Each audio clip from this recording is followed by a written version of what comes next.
not let this go, except the root means he might have to. Zyra ult is pretty good on Silas in this situation. I'm not sure if they want to fight. There is no Malphite ult, so there's really good timing for it. Yasuo's ult is gone. But I think they're a little scared of the Baron and where Yasuo will be working. And I doubt that they have a exact timer in the Malphite ult, which is now up.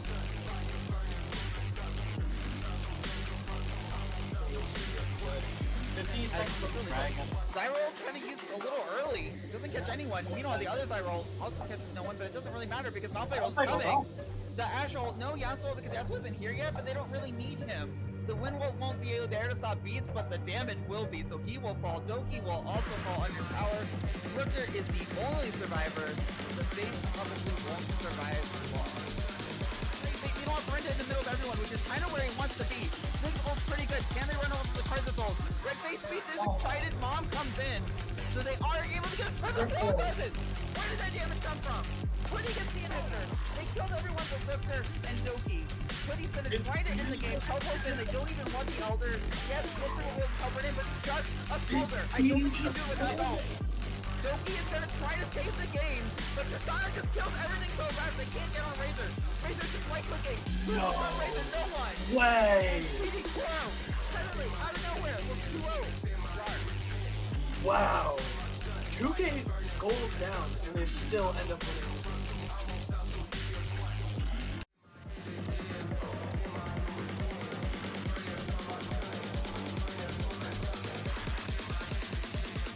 Still not level 6, by the way. So there's no Nautilus ult, but Hoodie just walks onto the dragon. They see Pantheon now, so they know it's 4v4. Doki jumps in! He's getting away. Udyr gets it. The ultimate from MS kind of whiffs, but Riptor gets a lot of damage off. Meanwhile, Nyla goes in pretty heavily. Cypher still no ultimate. Gets a hook before he goes down for sure. And MS goes down. Not everyone goes down, really, for nothing, except for the dragon. Yeah, Brenda, I don't... A little awkward. Okay, sure, you can escape for a little bit. Looks like Maokai's getting caught out. Ashe air to Maokai's face. The Mumu goes in to stun. Maokai flashes. TP coming in from Silas. Ari goes down on Ashe goes down from Ari. More damage comes out. It looks like the charm hits. Darius cleans up. And it looks like Jack Ashe is down. And we have a TP from Ari. Getting in there. A little Walking bit around, getting a little risky. Maokai bumped over. Looks like they're transitioning. Lulu's on a bad spot. Ult from there. Does kill die? Nope. It looks like Baron Buddies had to step back because they were not ready and too low in the dark spot. Lulu is going to clean up here. Blaming on Kale. One last eat. Amelia gonna take the kill on Xerath. He is. He took both Kale and Xerath. Last minute. Guys. That was huge for the Raw side.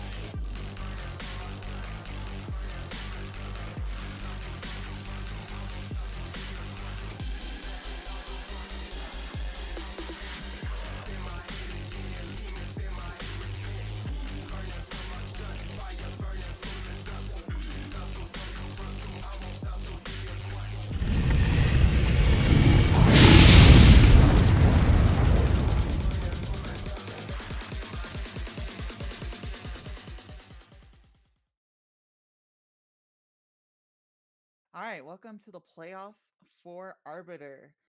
We're going to be seeing the winning side, or winner side, because for losers, Baron Buddies unfortunately could not make it once again, so RAR automatically gets through and will be in losers finals. So the loser of this will face RAR. The winner of this will be in grand finals waiting for the winner of that. Meanwhile, speaking of what we're watching, we're currently watching Divine Temple and TD Poro.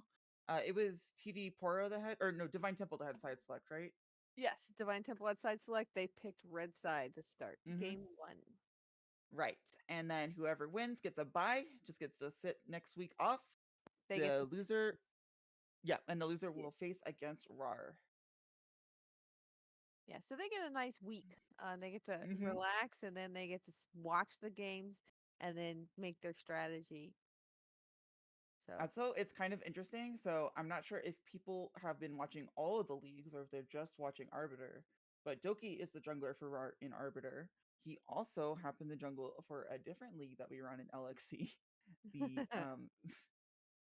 the Crusader League, the Emerald League, which may sound like a bit of a jump, but he did an interesting strategy that perhaps some of the teams here, if they lose, would want to watch out for.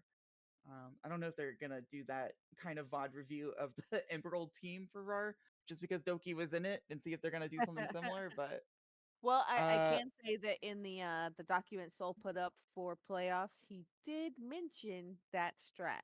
So if you're not sure what RAR did in Crusader in the playoffs, you may want to make sure you go to our content and take a read. not just what they didn't just mess around. They won with it two They times in did. a row.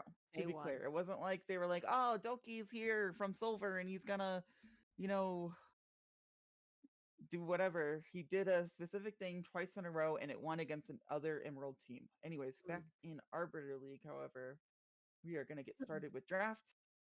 Pretty standard bands. Acel band has been keeping up there. Just really good scaling mid laner. A lot of mid laner bands here, which I think makes Maokai, sense given from Karma, what I've seen Yon. from Poro. And then Maokai is just, even though he was nerfed, people still like to ban it. That's 3 mid lane bans for Divine Temple, and they were like instantly too, by the way. I am kind of curious what you blind pick here as Poro. But You, Divine Temple came ready. they don't want Razors for Life to play the game. Right. See what Oh, and apparently, according to some voice in my ear, actually Ziggs is banned for bot lane. Although I imagine mid lane would play like Tristana or something. So yeah, it makes sense. Not 3 mid lane bans, but still 3 bans of scaling champions that are maybe a little bit weak in, like, not really Ziggs. Smolder being well, that has been pick and ban in solo queue basically. Definitely pick and ban in pro play. First picked here. I do like that TD4 are willing to pick it. Some teams, even at higher levels, were not willing to pick Smolder Bandit on blue side, but showing that you're willing to play it is really nice because then you don't have to ban it on blue side. The answer is Mordekaiser and Tristana. And we're just getting so many picks here, by Fire. the way. Smolder is in the solo lane, it looks like. Ashlyra, typical lane. Um, Pretty good blind because I don't think the Tristan is necessarily bot lane. The Mordekaiser is also blind, so it feels like the teams are just like picking opposite sides of the map. Like, we know the bot lane is TD Poro, we know some solo lanes of Divine Temple, and then Smolder is one of the solo lanes. So it's a little interesting to see what the bans are going to be because they're so offset and so much flexibility. Oh, Tom Tompkins. Kench. Okay, so picking Tom Kench here usually implies a Senna, but second rounds of bans are coming through, so Senna's not getting through, if that's possible. It could just be Tom Kench Tristana, but I really expect Poro to ban Senna here. I mean, I guess Senna plus Tristana mid, I think it would be okay, especially into something like Smolder. It And looks like they want to ban Renata, though, so there is definitely something the teams are thinking that I am not on the same wavelength as. So they think it's Tom Kench in top or jungle and then Renata support, or that Renata could solo lane. I'm not entirely sure what that ban is, but if you ban Renata, surely you ban Senna, right? you would think. You would think. But we're gonna see. They're Come definitely on on, a different wavelength. last More man. more mid laners banned here. Brand could obviously be jungle, which is interesting because again, Smolder could just be mid lane. Nope, MF. Misfortune banned. Okay. So I'm curious if they are going to pick Senna. I don't think they're picking Senna because why would you pick Tom Kench last and not pick up the Senna before bans? And they've There's the immediately setup. proved me wrong. So I don't know if they were like mind gaming, like, we're not going to pick Senna because you would obviously ban it. So you should ban Rumble. it. But then they pick it. So I don't know what's going on. And then the top and jungle picks here are pretty classic. That does mean Smolder's almost certainly mid. And Divine Temple gets to choose their jungler unless Mordekaiser's jungle. Honestly, I just feel like I've been behind the players and trying to catch up because their draft has been So very fast. unique So and fast. fast. Not just fast, but also like other than Ash and Zyra, a lot of the picks weren't clear what was going on, and I don't know. It's hard to talk about like if it was a mistake to pick Tom Kench and then leave Senna till after bans. Whenever TD Poro just banned a support and AD carry. But I guess that's the draft. So I guess I have time to breathe and Yeah, talk about it, but that that's was the like fastest draft I've seen in LFC. right, that was so fast. Tristana versus Smolder feels like Smolder has a big chance to just scale up. And pretty much any game Smolder is in, it has a clock. I mean, it's like the Mhm. old Kassadin level 16 joke. If Smolder gets the 225 stacks and he's not actually losing his Nexus right then, they win the game. So Okay. Divine Temple does not really have the aggressive lineup you would want to see to shut Smolder down. Mhm. Tristana can definitely put pressure on him, but Senna and Tom Kench is more of a scaling kind of lane usually. Mordekaiser and Volibear do all right, so I could see them go aggressive. But I don't know that Tom Kench and Senna will really put pressure out against Ash Zyra. And if they don't do that, then it's really going to be on Tristana and the jungler to make sure Smolder can't stack. Luckily, it's not a melee mid, so Smolder won't get free stacks. But I do think Divine Temple has to be very wary of the clock, and they cannot give up first or second dragon because they probably want Soul before Smolder gets his own little Elder Dragon. Tell me about the Ramus and Trundle picks here. Yeah, so they were whenever we saw basically everything from Divine Temple, the only questions was if Mordekaiser was jungler or top. Um, I like Ramus in being able to protect Smolder a little bit. Like his counter ganks are pretty good, even if he doesn't really have the greatest counter jungling or anything. Mhm. He can always be near mid if he wants to be. And then Trundle's just like good against Tom Kench, good against any tank that they might pick, like Volibear, and able to disrupt Tristana and possibly help deal with the fact that they have Tristana Senna. I mean, I don't know. I feel like it's all about Smolder. And I feel like it's going to be every game that he's in is all going to be about Smolder. So I look forward to seeing the players prove me wrong because this is like after a few touch ups to Smolder's kit. I believe there was a mid patch hotfix. Okay. Um, and also the ability to get on Smolder or to ult him away with Mordekaiser is pretty nice. I mean, Senna, I like the idea is like to try to outscale Smolder perhaps, or maybe punish if it was Smolder bot lane. I just don't know if Senna's gonna have the same opportunities whenever she's against Ash Zyra, which they knew about whenever they picked Tom Kench. Well, we are It, confirming that Mordekaiser is top and Bali is in the jungle. yep, yep. Yeah, I think it really is gonna come down to bot lane because if Tom Kench and Senna can get to any point where Tom Kench can go in on Ash, then they will be able to snowball that through dragons, which will hopefully end the game before Smolder becomes his own big dragon. Other than that, I guess you could try to camp mid with Volibear and get Smolder completely under control, but I've never really seen that strategy work in coordinated play. I mean, I haven't seen enough solo queue to say for sure, Our but audience wants to know, didn't Senna just get nerfed? gosh, I can't look in the client. One second. I thought I read all the patch notes, but some of the champions I did just kind of glaze over, to be honest. And I don't remember Senna being on there, but I'm sure she was. She got nerfed, yes. I'll read a stenographer and the notes out, but let's talk about them, I guess, because it is interesting. Oh, yeah. So people were picking Senna a lot in coordinated play. The nerf doesn't look that big. It's literally just 10% bonus AD on the Q, but I think that is really impactful here. So the two things that does, it makes the lane a little bit weaker, although again, it's only the bonus AD that's hit, not the actual not the actual flat damage. But Mhm. it still affects a little bit of the laning, and then late game the Qs aren't going to hurt as much, and that's where the nerf is going to be most noticeable whenever you 10% bonus AD is a lot more of a nerf.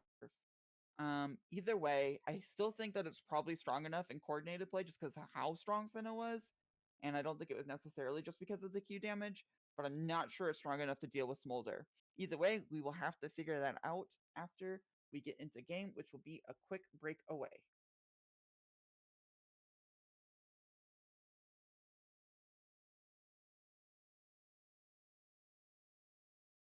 You never had any patience. It's like a vision you couldn't see clear.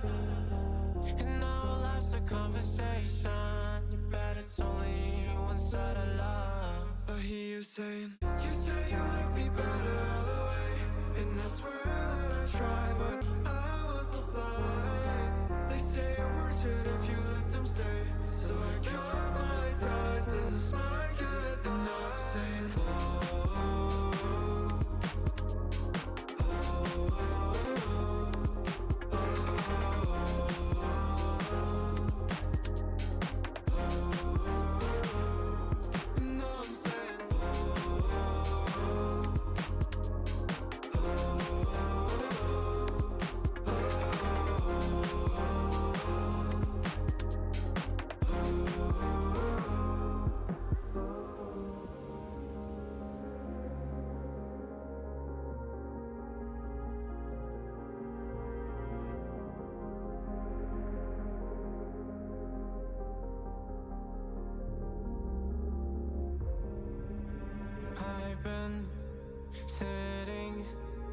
resting and drifting.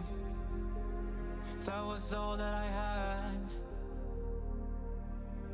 But no more, said no more.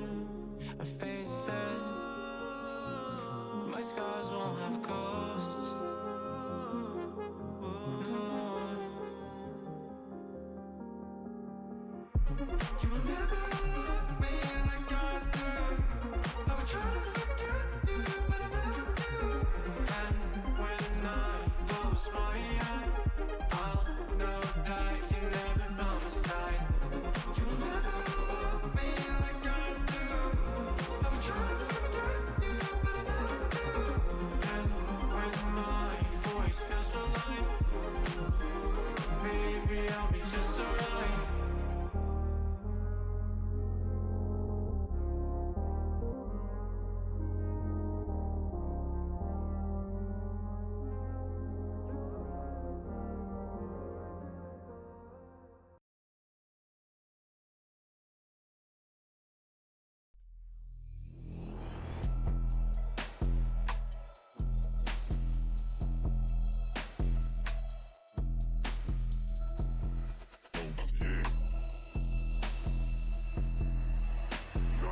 It's getting dark, I feel the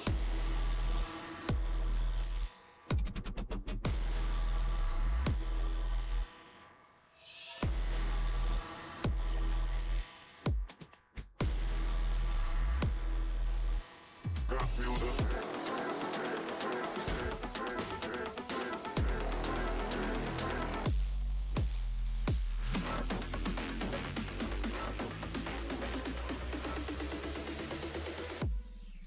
I feel the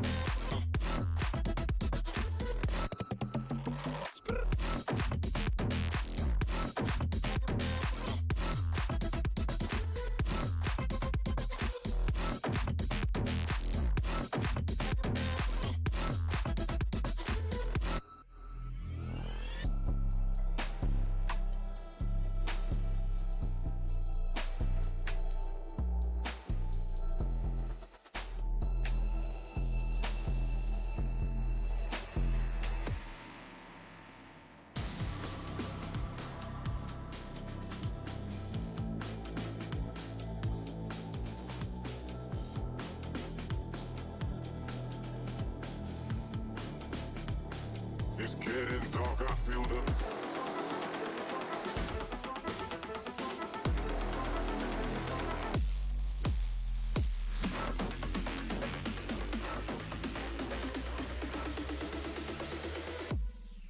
I feel the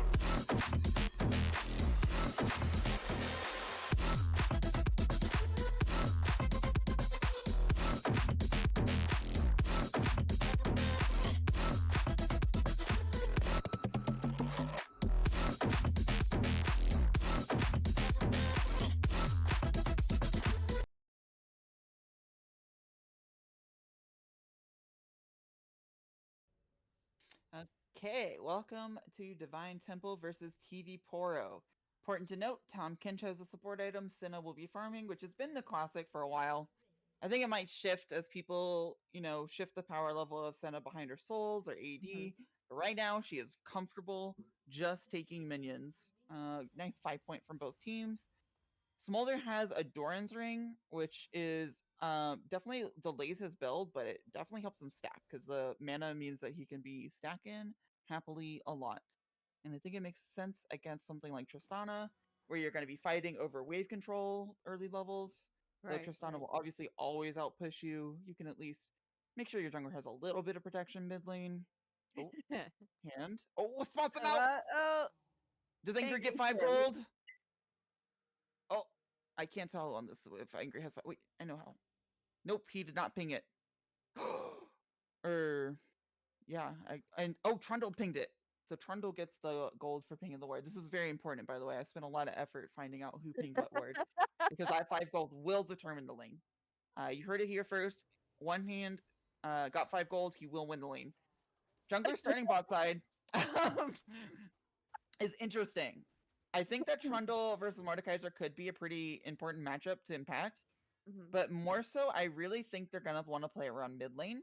It's also really interesting that Tristana used a ward exceptionally early in a spot that does not really see anything unless there was a level 1 invade.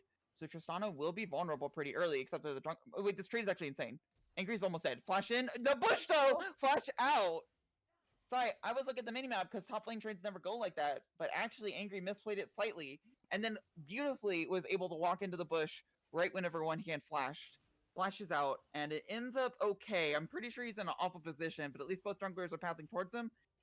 Unfortunately, Rammus is a lot faster because he skipped a bunch of camps, so Mordekaiser probably wasn't the target to begin with, but certainly will be now.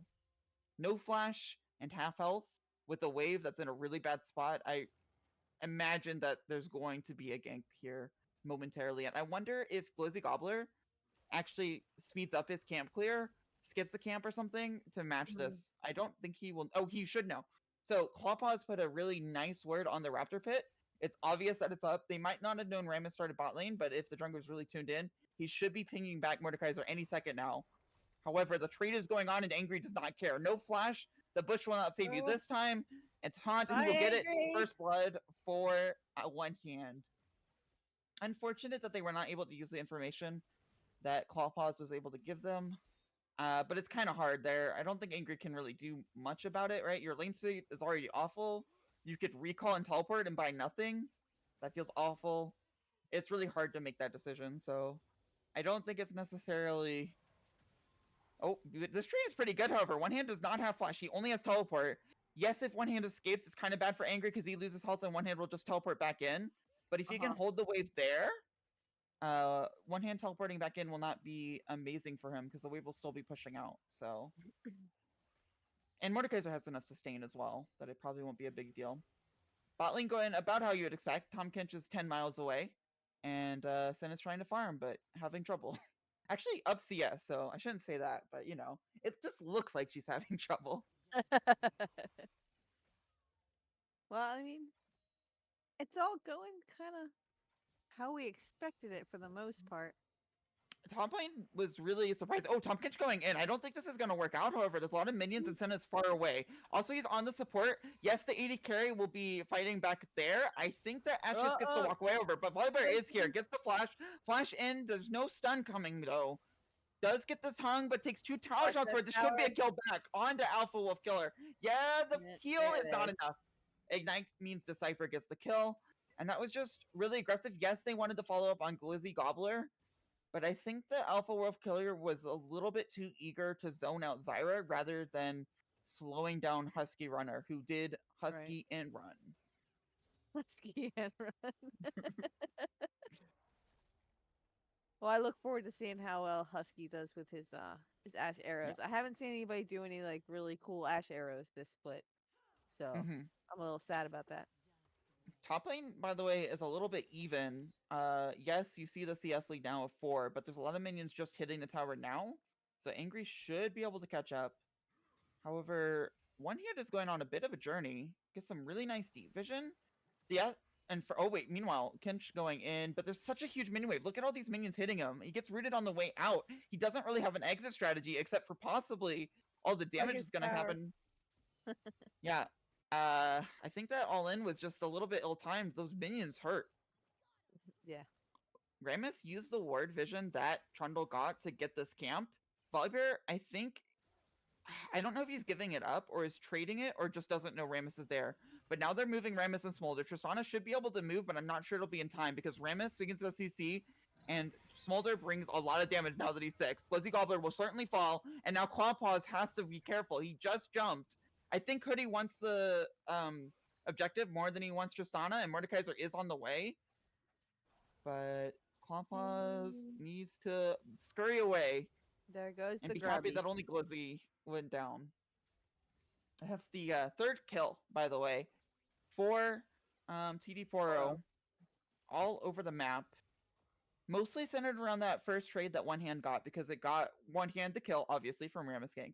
Then they got a deep ward that meant Rammus was inside Glizzy Gobbler's jungle and knew where he was. Meanwhile, Tomkins this time going in really well. There's no minions here to hit you, so Husky will be stunned and killed. Alpha gets it, so it's not ideal, but just getting a kill on the board is really nice, especially since they should be able to use this tempo to maybe get another one.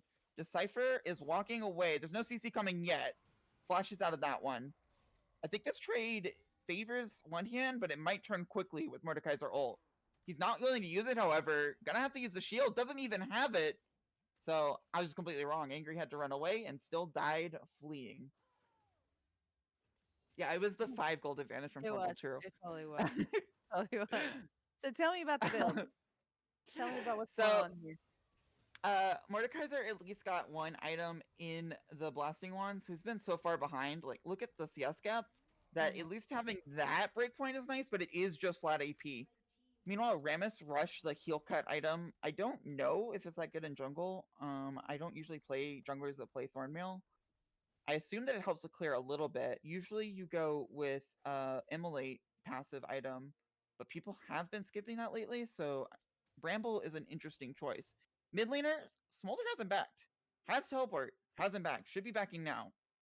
And honestly, that's probably okay as long as he wasn't missing stacks for the lack of mana.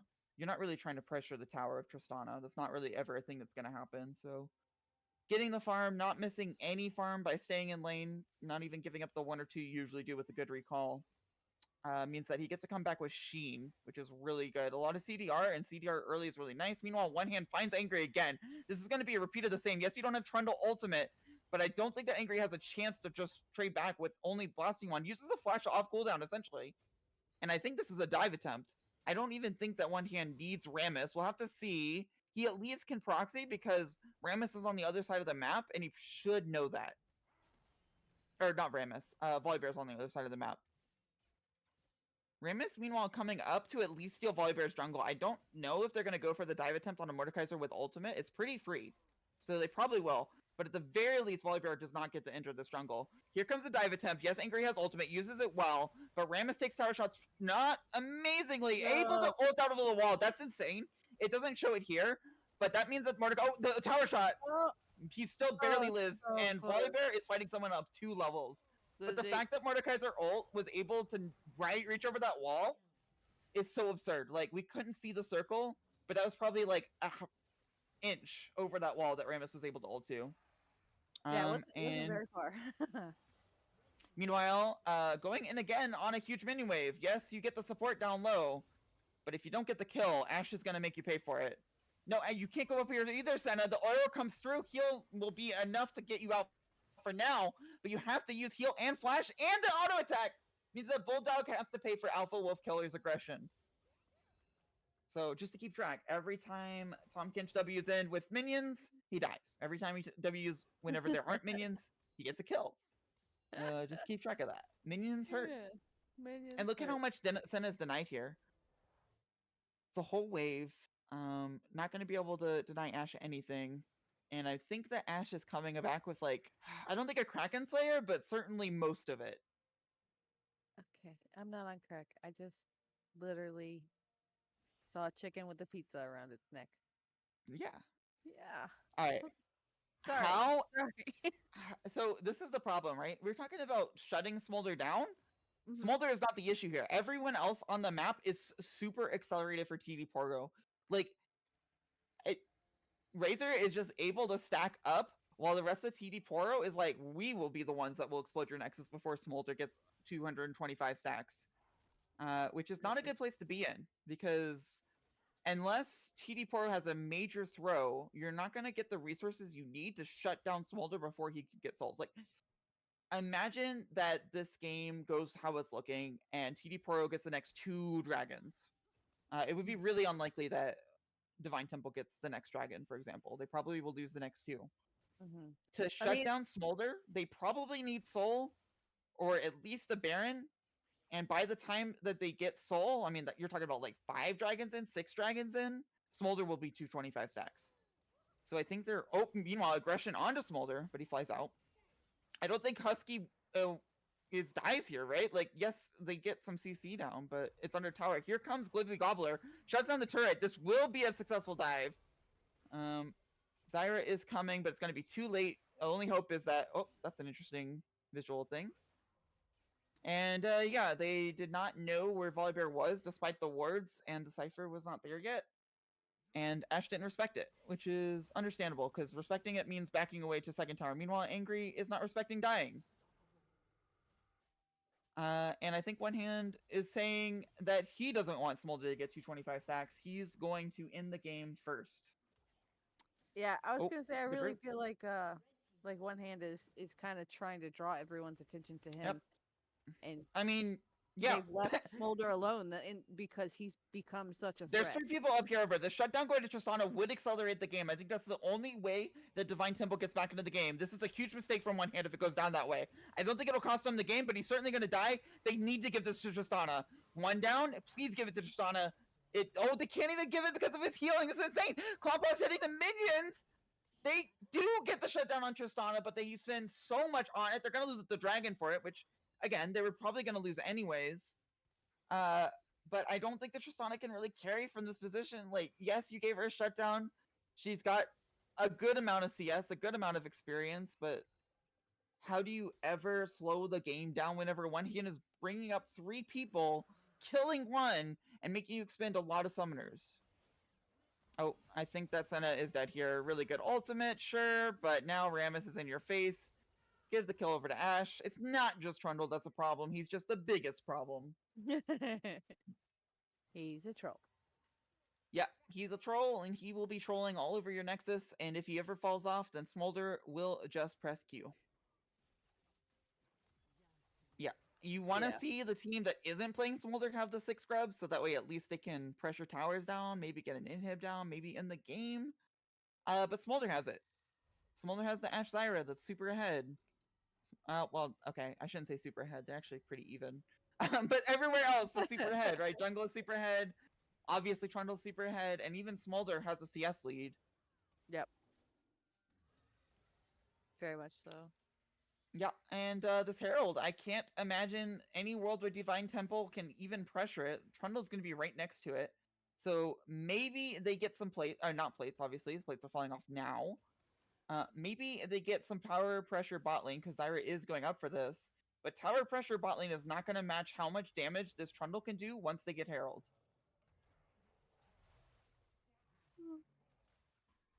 All right, so Yeah. I don't know how they deal with Trundle without letting Smolder just have free play. Trundle is going to run in, and maybe Tompkins can eat him. And then maybe Senna can use her range with Tristana jumping in to kill Smolder. They can't even dive Ash while here. If I was Ash, I would literally walk to second tower. But you know what? You can kind of be cocky too. Like, if you die, it's not the biggest of deals. You're not the carry. And AD carries do hate giving up farm. I understand. I feel your pain, but please walk away. This is not a safe place for an AD carry to be. Give up the cannon. It's not worth it. But you can see that, yes, they got this bot tower pressure, but the Herald mid, arrow goes wide. Trundle is here, however. I don't think that he really cares about the arrow whenever he has a Rammus coming in. Gets the taunt onto Volibear. There's no eat left, but the CC does not meet the follow-up damage yet. Here comes the pillar finally, but they're under tower. I don't think One Hand is willing to 1v3 under tower. And Angry has ulted Razors just to escape, but that means more stacks for Razors. And you don't want to see Mordekaiser ulting a Smolder just to live. Usually it's to assassinate him. That's yes. Yes, indeed. So just to keep track, they took bot tower. They almost lost their own bot tower, and they lost mid tower. Yes. And that was the best trade that Divine Temple could get, and they're the ones that need to be aggressive. Meanwhile, Clawpaws is dead here. 100%. Oh, they flash into Smolder? I think that's a little greedy. He's like, hey, Trundle, you're already fed. Come on, let me be a carry. Let me Was have not a able kill. to get it, but at least he got some stacks. Trundle said, "It's still mine." Yeah. One Hand wants to be the one-handed carry, for sure. One man, one hand. We're Blowing not up the going into Nexus. that conversation. We're moving on from there. I just meant like hand tied behind his back. Yeah. Gonna lift up the Summoner's Rift. Yeah. Anyway, Uh-huh. Smolder, sack check, 143. There's only been 2 dragons taken, only one by Divine Temple. Razors is sitting. Once you get to 125, your stacks implode because you get the stack Q on the wave all at once. You should get like all 6 from a wave. Also, cannons are more common. At 18 minutes, I think there are 2 or cannon every 2. Sorry, It's 2 okay. out of every 3 waves will have a cannon after 18 minutes, and then after 20. Oh, I should remember this. I can't remember. I think it's 26 minutes. Every wave has a cannon, which is just an additional stack. Yeah, I think it is 26 minutes. So now Smolder can literally get all 6 stacks from the non-cannon wave, and then should get close to 7, depending on how he does with the cannon. And he's allowed to just farm, because no one can really kill him. He's not under pressure. I doubt they can 3-man dive him. And even if they were to 3-man dive him, which might be set up here with 2, Volibear is behind him. No flash. Gets the stun off before he can fly away. You have to save the fly away before the CC. Here comes Tristana. He might get a follow-up kill. He doesn't even get that. But even whenever you Feels do this, bad. you're leaving Trundle alone. And Mordekaiser cannot match Trundle. So it is a risk that now Volibear is recalling, but it may be too late. And the damage done might be one hand getting either a lot of pressure on that tower or a kill or both. He really wants that tower. He keeps going for it. He's like, it's Volibear mine. is actually staying because of this dragon. Ocean Dragon almost doesn't matter here, right? I don't think either team is really going to get Soul. If the game goes to Soul, Smolder wins. So I'm a little bit concerned about them prioritizing this dragon whenever Trundle is literally going to take an inhibitor and accelerate the game. I understand that maybe they got to kill us again off screen because of the teleport directed camera. Yeah. This fight is also crazy. Trundle does not have teleport, sure, and Trundle's the most strong, but the other 4 people are not pushovers. This 4v4 will not work out for you, especially if you get taunted like that. So, Angry dies 1v1. They lose 2 at the dragon fight, and Trundle is actually on the Nexus right now. I don't think that he should be destroying the Nexus towers. He will die for this, certainly, but it looks cool. Oh, I see what happened. Insistent.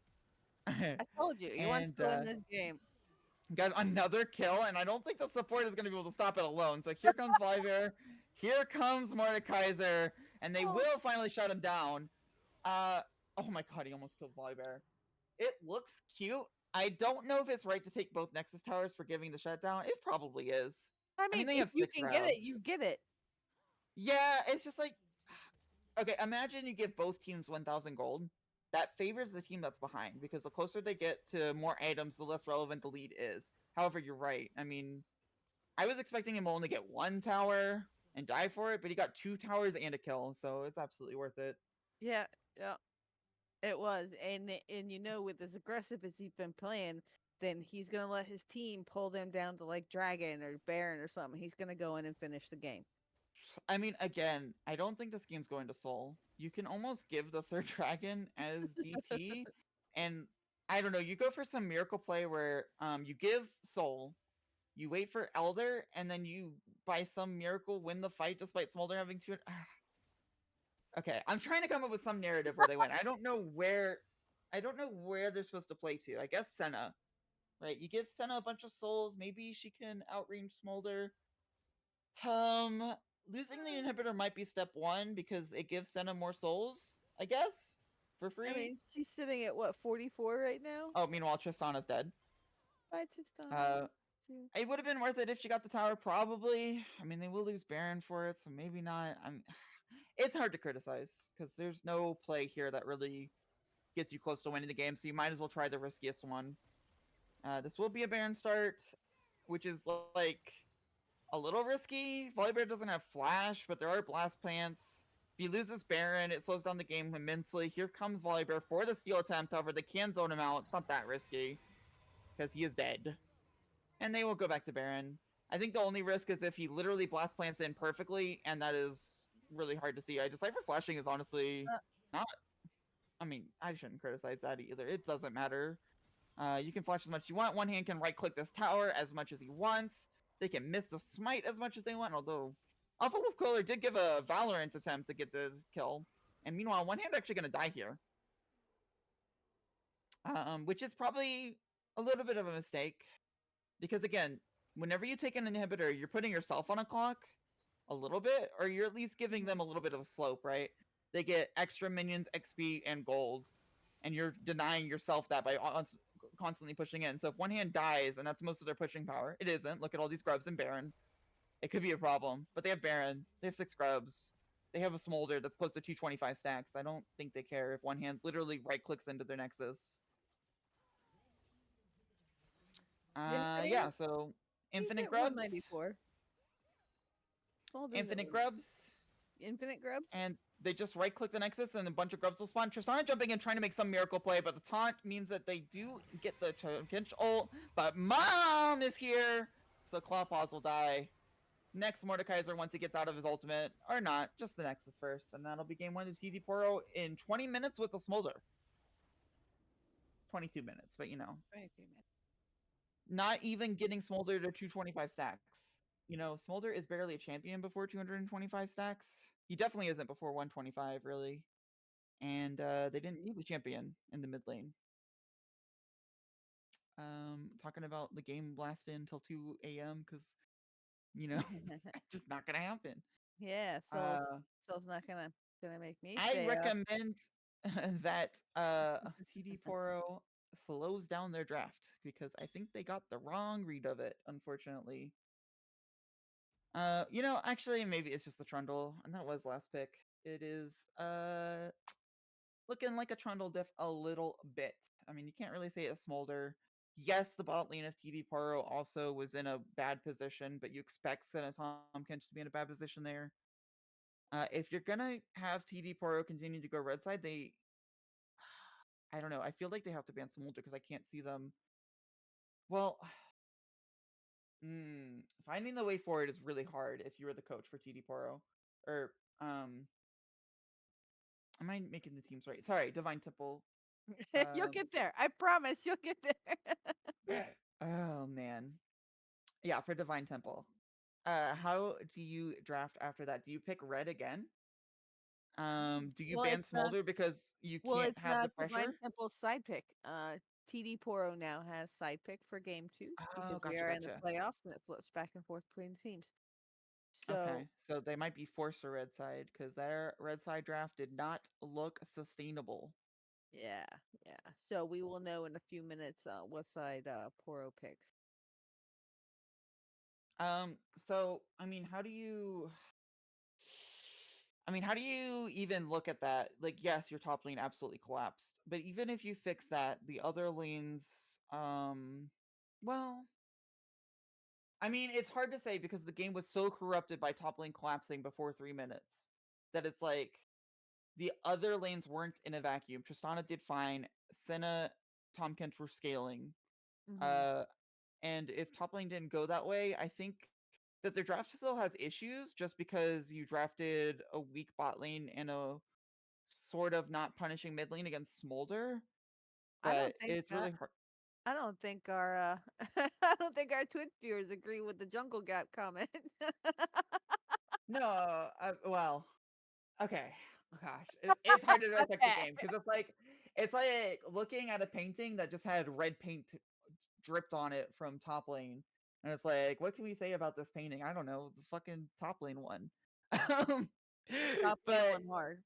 right, and like that came off of one trade plus Rammus's um ability to instantly change his pathing. I'm not sure that Mordekaiser Angry was the target immediately from Hoodie Man, but after that trade where they both flashed and Mordekaiser was in a horrific position, Rammus adjusted accordingly, did less. I mean, I don't think he was planning on doing mini camps because he already skipped Raptor Camp, but showing Mhm. up top lane when his likely target was mid lane and snowballing top lane instantly um won them the game essentially. And maybe if you ban Smolder, then what you do is you try to stabilize it a little bit because that game they were spent the entire time stabilizing, and even if they had successfully stabilized and one hand gave them a shutdown, and they had slowed the game down, and they had the first dragon, lost the next 3 dragons, they could maybe slowly come back with the Tristana Senna. But they had a Smolder on the enemy team. How do you outscale Smolder? You don't. You can take Elder, you don't outscale But I gotta say, and maybe this is just because I'm a pleb, but Smolder to me didn't really have too much of an impact Oh, absolutely not. with. He didn't. That's the thing. He Yeah. didn't. But if you lose lanes like that, and bot lane again is expected to lose, then you have to play for late game. And if you're playing for late game and they have a smolder, believe me, at 30 minutes, at 35 minutes, that smolder will have an impact. He's kind of like a ticking time bomb. Yes, it didn't go off this time because one hand just immediately blew up the game. But if you expect one hand to get ahead again, you cannot have a ticking time bomb also in the mid lane, you know? Especially if you pick scaling champions like Tristana and Senna. I did like how Senna and Tom Kench tried to play aggressively, but they need to pick their moments so much better because every W except for one that I saw just looked like it was fated to fail, you know? Yeah. So it wasn't like Tom Kench and Senna, accepted their fate. We're Tom Kench Senna. We're gonna slowly scale in, maybe find 1 or 2 points with a jungler. They kept on trying to commit to fights and completely were unable to really keep up with them or try to even get to the point where they could outscale. So I think if you pick Senna Tom Kench again, you might need to ban Zyra because she's really hard to deal with that CC and poke, making Tom Kench have to pick his moments very carefully. And then I think if you say maybe Angry isn't able to deal with one hand, that's fine. We'll give him extra jungle pressure. But if we're giving extra jungle pressure to the top side, we need to ban the smolder so that way taking pressure away from mid lane doesn't blow up the game at 30 or 40 minutes, you know? Right, right. That makes sense. That makes sense.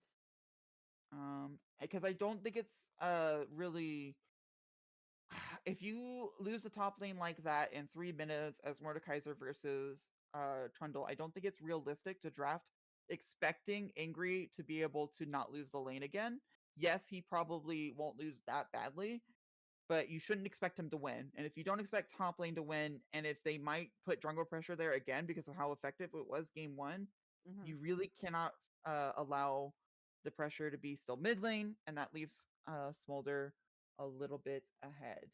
So we're looking at next bands. We're looking at definitely seeing Trundle and probably Smolder added to the Yeah, I band. mean, it depends how they want to take it. They could just pick a top laner that does better into Trundle and just leave it open. There are definitely ones that will not allow Trundle to snowball that hard because Trundle is not one of those champions that you're expecting to like. He's not Smolder, right? If you deal with him respectfully, lose farm, play Orin, and just don't die, he's probably not going to solo carry the game the way other ones could. He does pretty well, so it's not an easy strategy to make. But adding Trundle and Smolder and maybe Zyra to your ban list is really hard. Uh-huh. Here comes the draft, however. TD Poro, I don't expect them to really change anything. They might ban Senna, um, but I just don't see that they really had anything that looked bad. I mean, the Volibear dives look pretty good from Divine Temple, so maybe they add Volibear to the ban list. But if I'm I don't TD know if Poro's they're coach, gonna I'm just like, change. run it back. Yeah, I don't know that they're gonna change up their bands too much because with the heavy weight that ended up on their side because of Trundle and the way their bot lane played, I don't know that it would feel like if I was on TD Poro that I would need to change my bands. Right, exactly. Um, Nothing on Trundle Divine Band coming Temple. through. And Aso, by the way, is just another smolder in bigger dragon clothes, you know? So I respect keeping the Aso band because he will also just sit there, farm up, and become a powerhouse late game. He's a little bit more vulnerable, though. So maybe you could switch your smolder band or Aso band to smolder and try to punish it, but it seems really hard to do that whenever you want to make sure top lane is doing well. They did pick up the Zyra ban as well. Misfortune is another 80 carry that does really well aggressively. I'm not sure DT wants to pick Senna Tom Kench again. It's a little bit more effective, although There it is. Smolder was up, by the way, Yeah, and Divine TD Temple took Poro it. did not take it. So I'm curious if they didn't want to pick the Smolder because it didn't do much that game. Probably. Um, That would be my assumption. They didn't really weren't able to use it as effectively as they were hoping. And since, Trundle kind of just ran away with the game, so makes sense yeah, that you they take did that away, maybe they don't have confidence that they'll be able to get a lead again. I mean, it's really all about inevitability, right? Whenever Smolder and Aesol are in the game, which Smolder will be in most of our games this week, or banned, that. one team has inevitability. Like Smolder gets 225 stacks, the opposing Nexus just explodes. TD Poro seemed like they could do well while Divine Temple has inevitability. I'm not sure that Divine Temple showed that they could do well in the reverse. TD Poro, however, putting it to the test by giving Smolder over. MF Nautilus is a very different lane than Ash Zyra, however. It's a little bit more important than MF does well because Ash is always at least an arrow, and Nautilus needs to pick moments very well where Zyra just kind of roots whenever things are coming in, or you can maybe get a pick. Mm-hmm.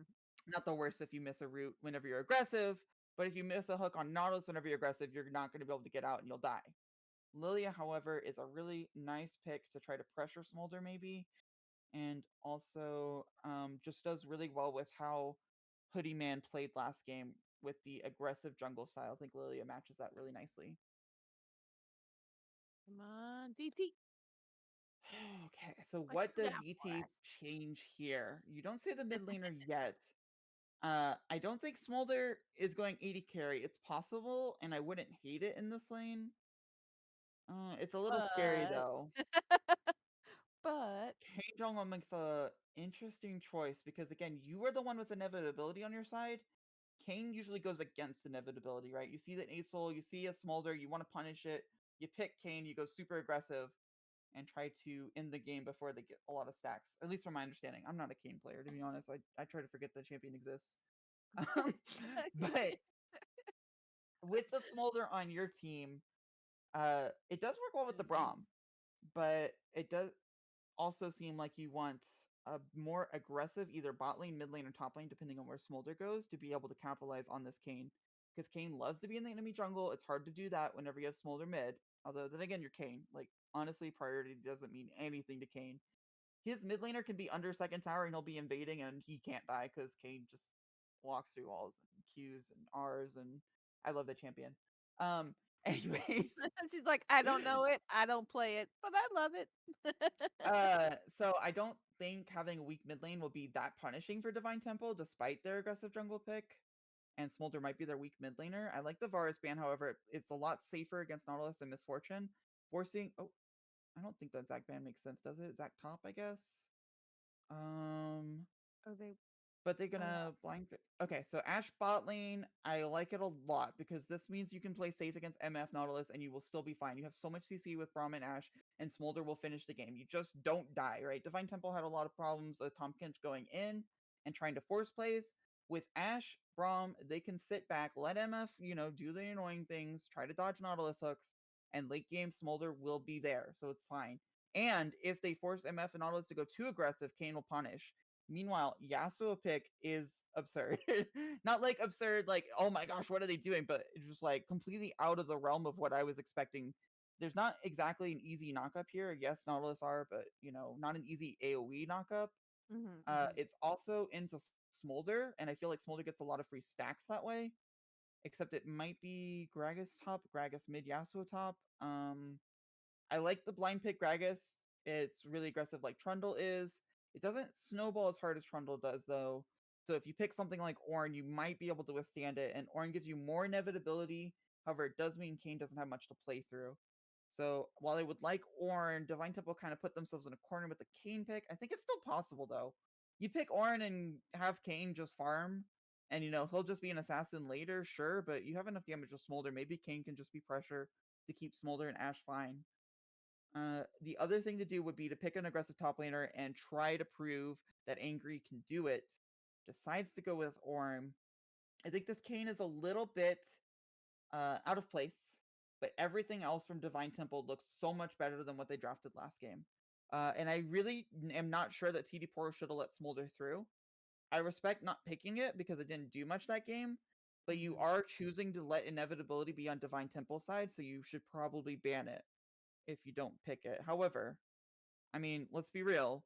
If TD Poro play the game exactly like they did last game, Smolder's not getting any stacks. He Right. will not be able to carry the game late game. Last time, there was no rush, no hurry for TD Poro, and they did fine. However, there is increased pressure on them this time. They can't just go for a dragon. Oh, let's just go Baron. Let's have fun. Let's have one hand, give a shutdown for an inhibitor. They have to be really careful to make sure their aggression is correctly placed.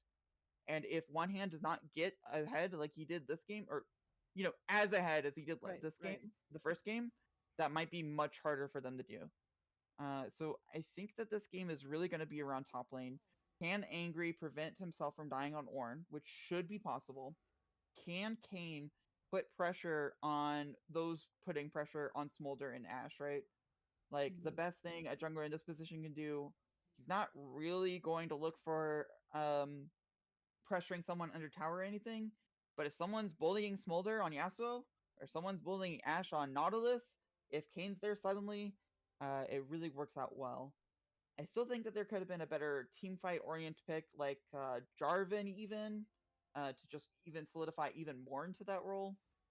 But Kane works just as well as any and can also maybe shut down Lilia a little bit by taking some of her farm.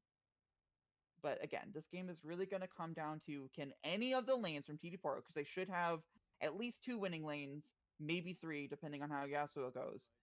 Can any of those lanes snowball just like One Hand did, or even just a little bit less, and bring the game to a close before the 225 stacks comes in? I think the answer is up in the air. I don't think this game is as clear for drafts. But we'll have to see, and we I will don't know. see We'll after see. after a quick break. Yeah. Oh, yep.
Alright, welcome to game 2 of Divine Temple versus TD Poro. Slightly different level 1 here. Nautilus is looking for a hook target. Orange is not the best target, but he will do.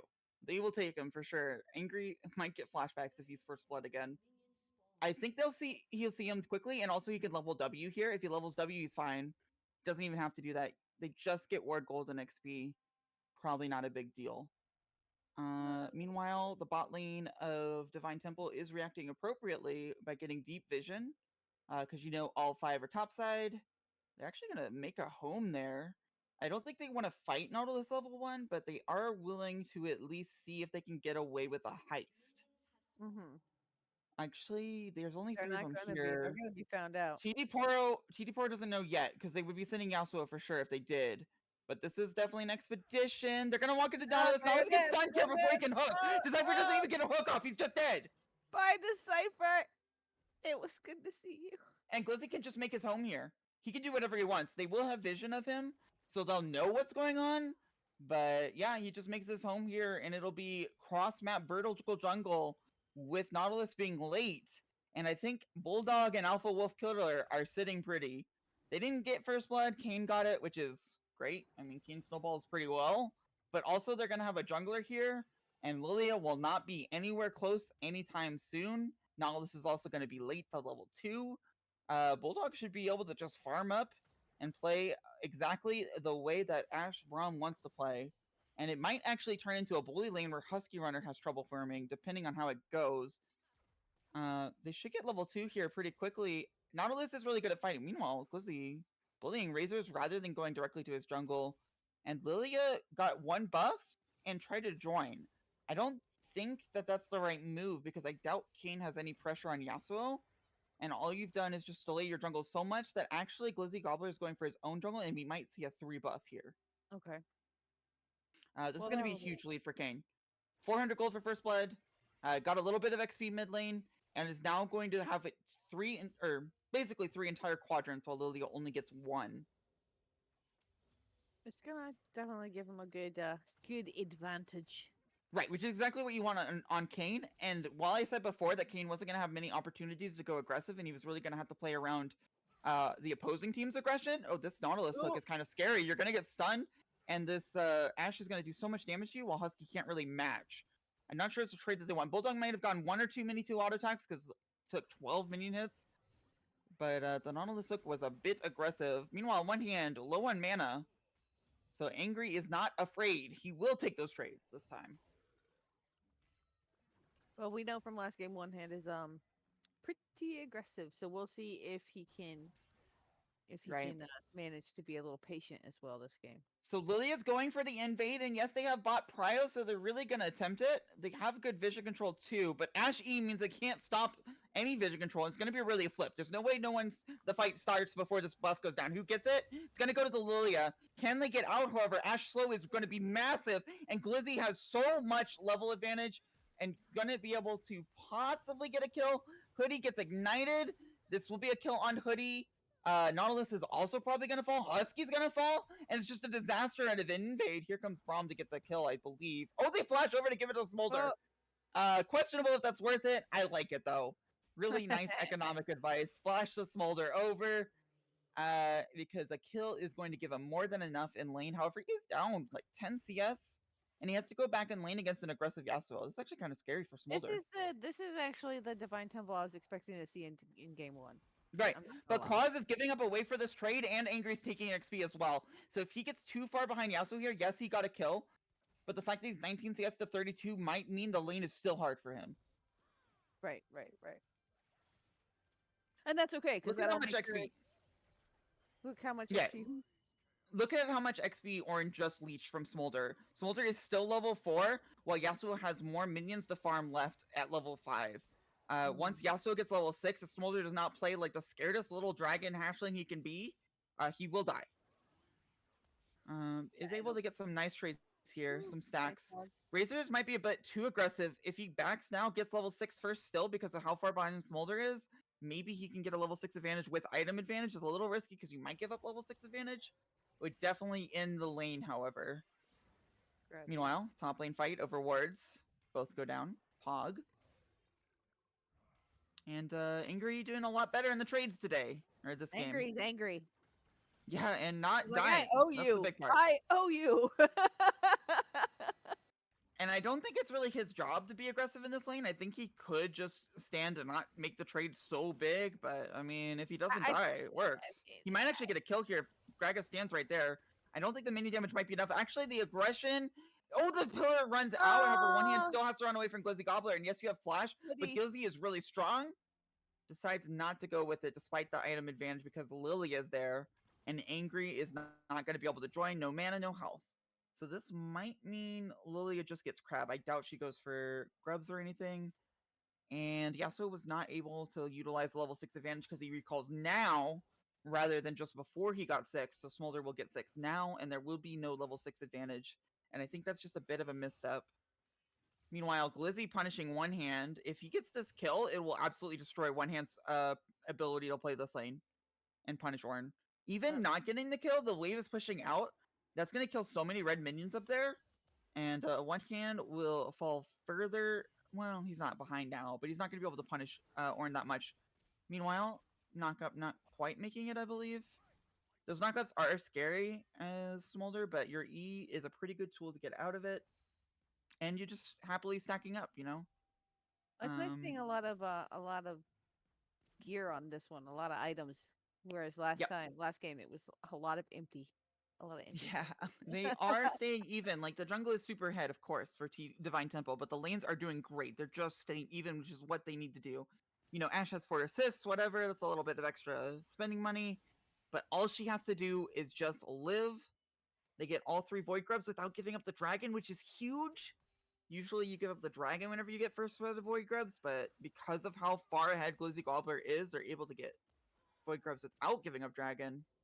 And the longer you delay soul for enemy team as Smolder team, the happier you are. Especially with Ornn. Like, you've got ornaments and Smolder, right? So... Meanwhile, Nautilus might be caught again. There is an Ashe arrow available. I don't know if they want to use it. They do. The sun is also going to be doubled. And Kayn is here. I'm pretty sure Decipher is dead. Flash is not going to matter. And Lilia also has to walk away. This is going to be the dragon attempt. I don't think Yasuo wants to try to fight this because you have no knockup and no ability to win the fight just by yourself. And there's nothing on the cross map to get. They can't really kill Ornn. There's no Void Grubs. Maybe Lilia could get some camps from Glizzy Gobbler, but that would only equalize just how far ahead he is, if anything. Meanwhile, one hand not only not punishing Angry's kind of fighting back. Yeah. I told you, he's a little, getting a little retribution for the last game. That E might be a bit of too much of a commitment. There is a lot of burst here. Does not get the RQ combo, however, and now Arnold is coming. Flashes, but still gets hit because Angry places it perfectly to make sure that no matter where you flash, if it's away from you, you will get hit. And now one hand cannot stay for this cannon wave. Meanwhile, Kayn is showing on a ward. I don't think he wants to punish the Gragas, but Gragas still can't play around it. My fault. Use just to clear the wave a little bit and make sure Bulldog backs up. So because Kayn showed up top, Gragas has to back, but now he's showing mid and actually getting something here. Nautilus is here, but I don't think Nautilus wants to get involved. Hooks in, Dragon coming in.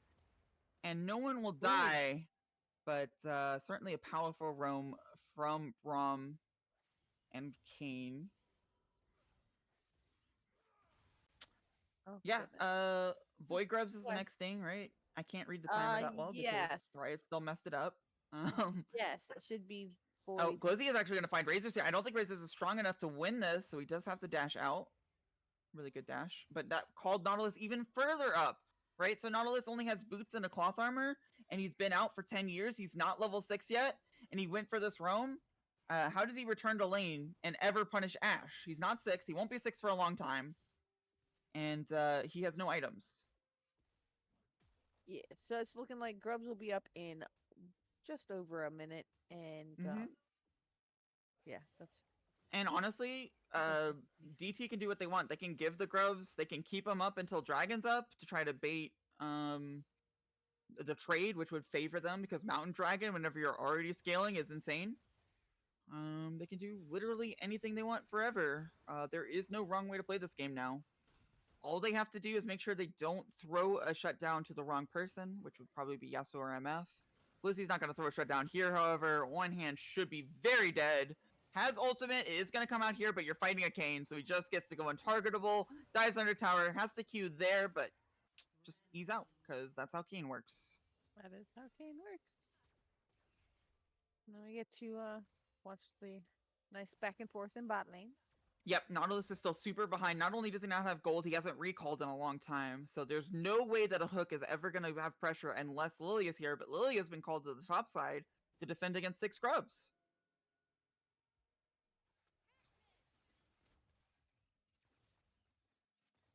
Well, the TD Poro coach is pretty sure, according to him, that they will come back. No problem. It's going to be hard against 6 scrubs. And since Braum is moving and Nautilus is not yet, I don't think Kane got the memo, though. He's just happily taking his red. It's possible that Hoodie takes at least one here. And it's going to be hard to face check, but they do have numbers advantage. Angry a little early, however. Nothing's gone down yet. Arrow is really well, so even though Ash is bot lane, it comes in with Hutch. Mom comes in, Arnold comes in, and Lilia's dead. Razor's not going to be able to carry whenever he's stunned up. He will live, except there's an Ash here randomly too. I don't think he doesn't even go for the ult because it's already used, so he gets stunned and killed. And that'll be not only 6 scrubs, it'll be the entire fight for Divine Temple. They're picking up even more as I speak. Decipher has nothing, has no stats, no items, will fall down. And then they get to calmly go back and collect the Void Grubs. Oh, one hand. Oh, teleport. This is going to get interrupted. Angry. Buddy. So Husky will get probably a plate here, which is like the only equalization that's going to happen. CS is equal between the 80 carries. 80 carry Ash has 2 kills. Meanwhile, Glizzy just bullying one hand for a little bit. Like, hey, remember last game? That ain't happening. And it's fun listening to you break it down and watching TD Poro's coach actually going off in our Twitch chat. Yeah, I would say that the level 1 was so unfortunate that despite having Nautilus, they face checked and were unable to win the fight with Nautilus, which, you know, Nautilus is, as you know, the cheat code to winning level 1s. And then having the vertical jungle and not quite doing it correctly. It's kind of hard to vertical jungle against Kayn because, again, he can just eat through walls and be anywhere. But unfortunately, Hoodie didn't even really try to get 2 quadrants. And it kind of backfired. Just a little bit. Just a little bit. So okay, so how many stacks is Smolder on? I forgot. Every time Smolder has been on the easily winning team, so it's hard to really remember him as a ticking time bomb. He has 88 stacks right now, which is okay. Arrow comes in on Razor to stop the tower take. Actually, Alpha's behind somehow. Pretty sure it's not a big deal. They still lose the minions. Razor's just going to be at half health for this. For Dragon, not the biggest of deals. This Dragon is so important, though. If you give up second Dragon to Smolder Ornn team and its Mountain Drake, I think you might as well just let your Nexus explode. But obviously, fighting this Drake would be nonsense. Like, if someone's like, let's fight this Dragon, and I'm TD Poro, I'd be like, what the hell are you talking about? We have no item spikes. Meanwhile, Husky is getting engaged on. They have to use Nautilus ult defensively, not able to combine it with Yasuo ult, and they have no chance of taking this Dragon. Smolder's down there playing with a turret. They do get some pressure mid, however, and they might get Herald for this Dragon. I mean, it's nice compensation, but I'm expecting, you know, what is it? Bounties to show up for objectives as soon as this Dragon goes down. I mean, maybe they're not as far behind in the game stats because the gold's not that bad and the game doesn't account the fact they have a Smolder and an Ornn. But man, their chances of winning feel low at this point. They've got to feel the pressure. All right, there is both objectives. Okay, are they going to go for a fight afterwards? I really don't like this. They are going into the river to try to prevent mid from going down. However, Divine Temple's playing a little carefully, which is fine. Playing carefully whenever you have Ornn Smolder still works out pretty well. And they are down Smolder for now. But Razor is really low. The King comes in, and it's Kayn, so it doesn't matter that MF ult came through. Braum protected him anyways. It's going to be another kill in Decipher, and the rest of the team's going to go down. Smolder doesn't even have to TP. This is going to be 5 kills, maybe just 4. I could be wrong. One hand is kind of getting out. Okay, it's just 3 kills, but that was a 4v5. Okay, it's still... Game pause. Okay. Support broke their keyboard. This will take a minute, guys. I would also break my keyboard if I was to Cypher this game. It's gone so unfortunately for him. It's just like the Kane is doing everything that I didn't expect it to, right? Because I expected it just to be a pressure valve where if Yasuo, Gragas, or MF push on the pressure too much, Kane's there like, hey, I'll kill you. But Right, actually, Kane is the pressure valve with the Ashe ultimate. Kane is the reason why people are dying. Kane is the one engaging fights and has gotten 7 kills and has 11 kill participation out of 12 kills. right. And I think that purely happened because of the level 1. Divine Temple were able to get a really good position. They skirted around all of the wards of TD Poro that they placed defensively. I don't think they placed any because they were all top lane, but all 0 of the wards were skirted around. All 0. And then they grouped up really well to Mhm. make sure that Nautilus wasn't going to be as much of a factor. And they were able to target focus Decipher well enough that Decipher didn't even get a hook off. And because of that level 1, because Hoodie was not willing to venture across the jungle, Glizzy Gobbler is just the entire story of this game. Yes, Smolder has 3 kills. Yes, Smolder will be impossible to beat once you 25 stacks or whatever with ornaments. I mean, that's insane, but Right. it's just all about Kane. It is. It is all about Kane. And we are back. Guess he had a spare keyboard on standby. Yeah, maybe it happens a lot whenever you just have unfortunate games. Gonna there's pause our again pause. for spectator catch up. Well, Not a big it's deal. the lag. It's spectator lag from the pauses. Yeah, chat obviously says that Poro needs to slow the game down, and that is important. It's true. But It's true. If they slow the unless game down, they'll have a lot of unless time to kill. Razors has an absolutely insane game, which is CS is looking like it could be there. I just don't see how they slow the game down and then deal with Ornn and Smolder. It could definitely happen. It all comes down to play late game, and sometimes macro decisions are a lot harder late game. But it's really hard to make the wrong macro decisions whenever you already have 2 dragons and you have Ornn and Smolder on your team. Well, I mean, Uh, really, right now, what I'm seeing, and maybe I'm looking at this wrong, but I'm seeing a lot of Kane and Braum being the right. big. I mean, with Ashe being a secondary. Right, that's the problem as well. Big You help. can't easily slow Like, the game down against Ornn ult, Ashe ult, Braum ult. I mean, mostly Ornn and Ashe ult. yeah, Your MF Smolder's has to been play good. Don't get me wrong. Smolder's been good, but again, I don't see him being the impact of the game. right, unless the game goes late because somehow Yeah. TD4 are able to slow the game down. Yes. And then Smolder will be like, you slowed the game down too much. XD, Q button, I you're got to dead. grow up a little bit. But it's really hard to slow down the game whenever you have Ashe Arrow and Ornult, right? MF has to play pretty much impeccably to be able to escape that. Yes, you have Windwall, so Yasuo's fine probably. But if an arrow ever finds Ashe while Kane is within 30 miles, she's dead. Yeah, I mean, and you Kane is also have to watch often out for Braum. I mean, he has been literally at every single kill except for 2 right. in this game. The follow-up CC from Braum means that you're dead if you get hit by Ashe Arrow. Like sometimes you get to escape an Ashe Arrow, not if Braum's there. Here comes So, I Kane mean, on he's one working hand. hard. They don't even need the CC onto one hand because of how much damage Glizzy Gobbler is going to do. He's flashing out. He's running out. He is trying his best to get away. Now the CC will come through, surely. And that will be... ultimate There's goes a pretty hoodie. well. Now Lily is going to come in for some damage. So maybe they could get some miracle now that Glizzy... Oh, Glizzy doesn't go to sleep because of the ultimate.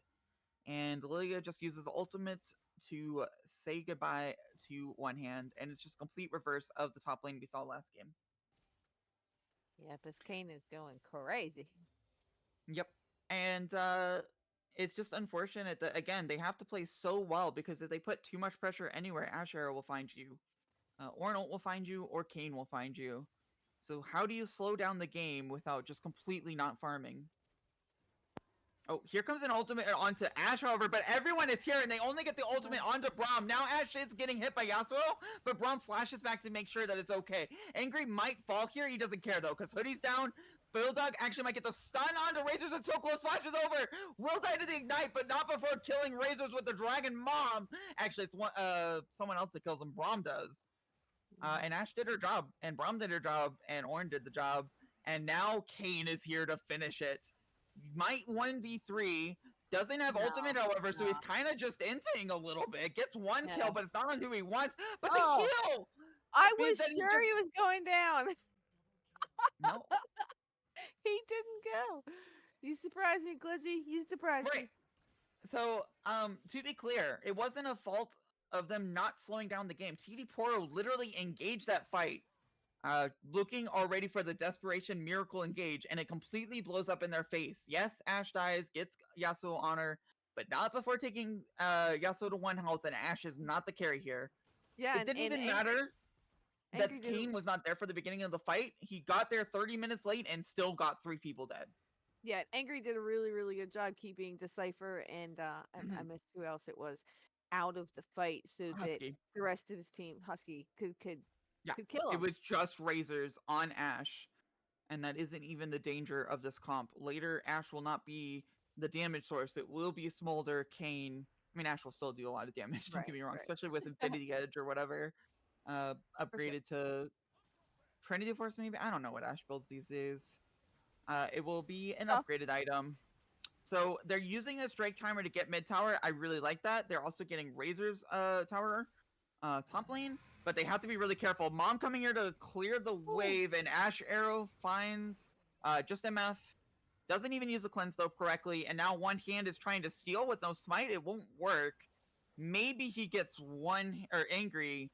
I doubt it though. Not with Glizzy there. Right. So I guess it delayed them, so they lost the top tower. But otherwise, not the most effective of steal attempts. And TD Poro refused to slow the game down. I liked trading Dragon for those 2 towers. I'm not sure why One Hand decided that he was going to trundle again on Gragas. It didn't work. There goes. Let's check stacks before Smolder is a champion. He's 147.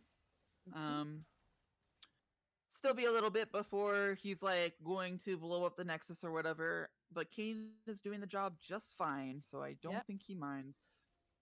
Yep. I think It's the Smolder's this doing is good as a team player, but not yeah. not a carry. This is the most fun Smolder game to play. You're just like, okay, guys, you keep doing what you're doing. I'm stacking. If you guys fuck up somehow, don't worry. I'll be here in 30 minutes, and then we'll win. So the only chance for TD Poro now is like, do they have to give up the Baron? Do they have to go for a sneak Baron? Cloud Soul isn't that scary, so maybe they can give up Soul. But again, Smolder is rising on stack. I keep saying this, and it might not matter in either of our games with Smolder in it, but it will matter. I promise. If the It will game gets matter to 30 one minutes, day. one We day swear, with one day. 225 stacks, Smolder will do something. But these games are too damn fast. Not if Kane has anything to say about it. Right. Yeah, no. Lily getting bullied in her own jungle. Just Vision, however. Alpha alone a little bit, but they don't want to commit because Braum takes forever to die and they have no idea where Kane is. So So right they now, will get the crab. Oh, right now what? right now, Kane is worth 700 gold bounty, isn't he? Yep. Is that what I'm seeing? Okay. I just don't see how Kane dies, however. The only chance was under that insane tower dive against 3 people. Like, he has so many tools to live. He's not under pressure to kill anyone except for maybe Razors, who will always be in his team. Meanwhile, ultimate Ash, but Ash is not alone. Oh, a little late, Glizzy. A little late. And this is not slowing down the game. That's attempting to assassinate Ash, which, like, I guess is your only hope, is that Bulldog is just completely messing up and doesn't know how to play macro at all. Meanwhile, Angry getting revenge. Doesn't get the ultimate, however, and now Hoodie's here. This is a shutdown that would go over. I'm not sure that they can kill him over. This is a pretty tanky Ornn. If Decipher can get a hook, yes, but you're giving up Baron for it. Not at all a good trade if he dies. Knock up, knock up. He will die eventually. Eventually. Actually, will he? There's It no damage here. depends. Lily had to leave for some reason, so they're just gonna walk away.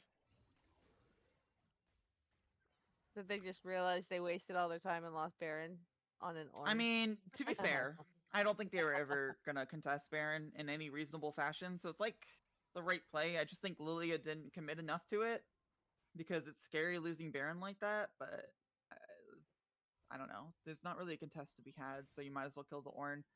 Then again, I mean, I don't even know if Lilia being there would kill Angry. There's probably other stuff you could have done though. I mean, Ornn, you could hold him off. I get it, but he's got so much hit points. Yeah, you can hold him off. You can just be like, get back! Stop it! Go. And now he's coming Nutty. back with a Baron buff. hand smack. I don't know. How close is Smolder? 168 stacks. You I just don't want even him to think. like. You just want him to I blow just up. want one Elder execution. Okay, come on. I've been talking about Smolder ever since he was picked first in blue in game 1, and I just haven't They seen got your even hopes one up. explosion. They got your hopes up, and I nobody really has did. been able to deliver on it. Right, and not because they got ran over, but because their team is Somebody just else. like, Somebody else I'm blew not going to up. be here all day. Second ornament out, and the scaling has already begun. One hand might find an okay ultimate here. If they can get Bulldog with Yasuo nearby, it might turn into something. You're actually teleporting Smolder in because of that fear. Kane's not here, however. They shouldn't know that. I don't think TD Poro has any idea that they're just playing without Kane. But it won't be true for long. Kane gets the dragon pretty quickly, as it turns out. I mean, he's still chilling up at base. I mean, oh God, do you have to give up Cloud Soul here? I think you do. Cloud Soul is not the most relevant soul, but they're gonna fight anyways. Ornn ultimate here gets in on the Claw Paws. Smolder might go down here. No, there's no follow-up. Yasuo isn't there. And now one hand is going down. Razor goes in finally onto Ashe, but it's into so many people. Lily ult's really good, so they get one shutdown. They get two shutdowns.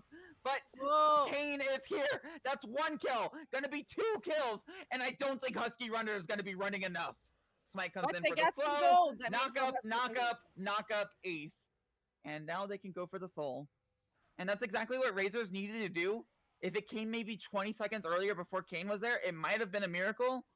But instead, what it is just killing the targets that made sense in draft, except there's a 10-0 Kane just destroying your entire team after you use everything on Ashe and Smolder. Yeah, but at least they got some gold and they're able to get some items and they're able to like Yeah. maybe Items for what maybe fight? The 3 ornament 225 stack Cloud sold up no, I'm Divine trying. Temple. I know, but like look at the items that MF has. That's Ghost what I can't remember the item name. That's embarrassing. Hover your mouse. Yomu's Ghost Blade and the Collector, right? That's Okay. the 2 items that MF has. Let's look at armor check. Kane has 97 armor, so Collector's already questionable. This is a good shutdown, however. This shutdown's definitely going over to someone. Kane surely can't get out of this, right? Like, I've been speaking it up, but there's no way! Dude. Okay, surely. There it Oh goes. my God. There it goes. Alright, good shutdown for Somebody made Lilia, bank. and now you might have a chance. They don't know that TD Poro is coming, or Divine Temple's coming. They're avenging their fallen man. Yasuo doesn't have ultimate. Now how do you deal with this Ashe? You just CC'd up? It's not where Yasuo wants to be unless they're all knocked up. Can they defend this? I don't know. TP coming in. It looks like Divine Temple does not want to push on the pressure. It'll be at least one tower, but teleporting Ornn means they're not willing to go for much more. MF ult will be up very soon. So I don't think that much is going to happen there. Meanwhile, one hand able to ult Angry out of his ult, so they shouldn't die here. But the pressure will be dissipated. He shouldn't die here. Goes in. He shouldn't die here. Grasp. More slows. Cloud Soul, meaning that Ornn's going pretty fast. Has to go in to try to get a knockaway. This is the longest top lane fight I've ever said would actually result in something, but I think one hand is gonna fall here. Eventually, if he eats over this wall, he might have a chance of living. The Cloud Soul is just too much, and Angry finally gets that kill after 45 seconds of grueling agony for one hand. Just the slowest revenge kill for last game. Die slowly. Oh, you're not dying fast like you killed me. I'm gonna draw it out. That's right. Gonna make you regret killing me a bazillion times. Yeah, I mean, it's a complete glow up for the entire team at Divine Temple. The scores look completely different. I don't think that everyone had horrible scores last game other than maybe a certain top laner, but now he's 5-0-12. Look at him. Meanwhile, Hoodie going way too aggressive for a blue buff. You're gonna die. Was it worth it for attempting to seal it? Surely not, especially now that Baron's spawning. And you didn't get the blue buff, and even if you did, you probably still die because that's an Ashe Ornn Braum. Meanwhile, finding Claw Paws here is just really big. This should be a kill. I think Razor can do it. I believe in him. Mom is going to get stopped by one wall of wind. However, Kane is here. They don't know that Kane wasn't going for the Baron. Save the ultimate. Might use it here to try to get out of Kane's damage, but isn't quite able to. And that means that Yasuo is also dead for the Baron. Yeah, let's look at the sack check. 202. He's really not gonna. Man, Well, we're he's gonna see closer than last game. I guess we're really not gonna 196 see. was our highest last game. We're gonna see like one explosion. Meanwhile, Decipher face checking again. Not gonna work out like from not as bad as the first time you face check. However, Clawpaws, you're a little low, buddy. Might try to stay from over the wall. Watch out for one hand. Decipher has to face check again. I don't even think they can face check. They don't have Razor. This face check is ill-fated. They really just have to give it, which is the worst feeling in the world to give Smolder Ornn a Baron again, but there's no real contest. There's no fight afterwards. One hand is trying to make it happen. They get Ash Arrow ult out, so if there's some miracle, it's going to be here, but he can't follow up with Yasuo, and Yasuo's bot lane, so... one hand really... I mean, I guess you could argue, like, they're going to reset after Baron anyways. Spawn timers aren't that big of a deal. Who cares if you give them an extra 150 gold? It delays them. So, like, there's some very weird argument where actually one hand delayed the Baron push because he did that. So, you know, props to you for that, I guess.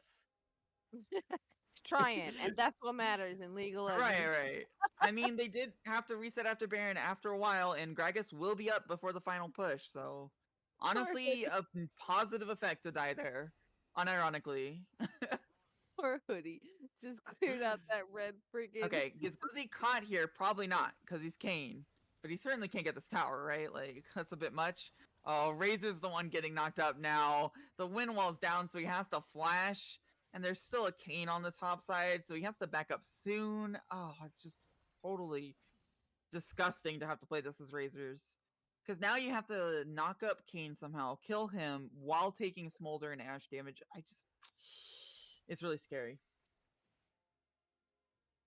Sorry about that. Got choked on my soda. Okay, so this is the miracle play, all right? They delayed the Baron push because one hand gave up his sacrifice and nobly delayed. Now Elder is spawning. They go in, they steal Elder, and they kill Kane somehow, and then everyone else explodes because Elder.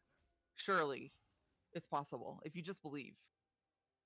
Yasuo recalling, he's going to be a little late for Elder, but they can... I mean, obviously they want to wait anyways. They want Elder to hit Glizzy a little bit. There's no way that they face check here, right? There's no way.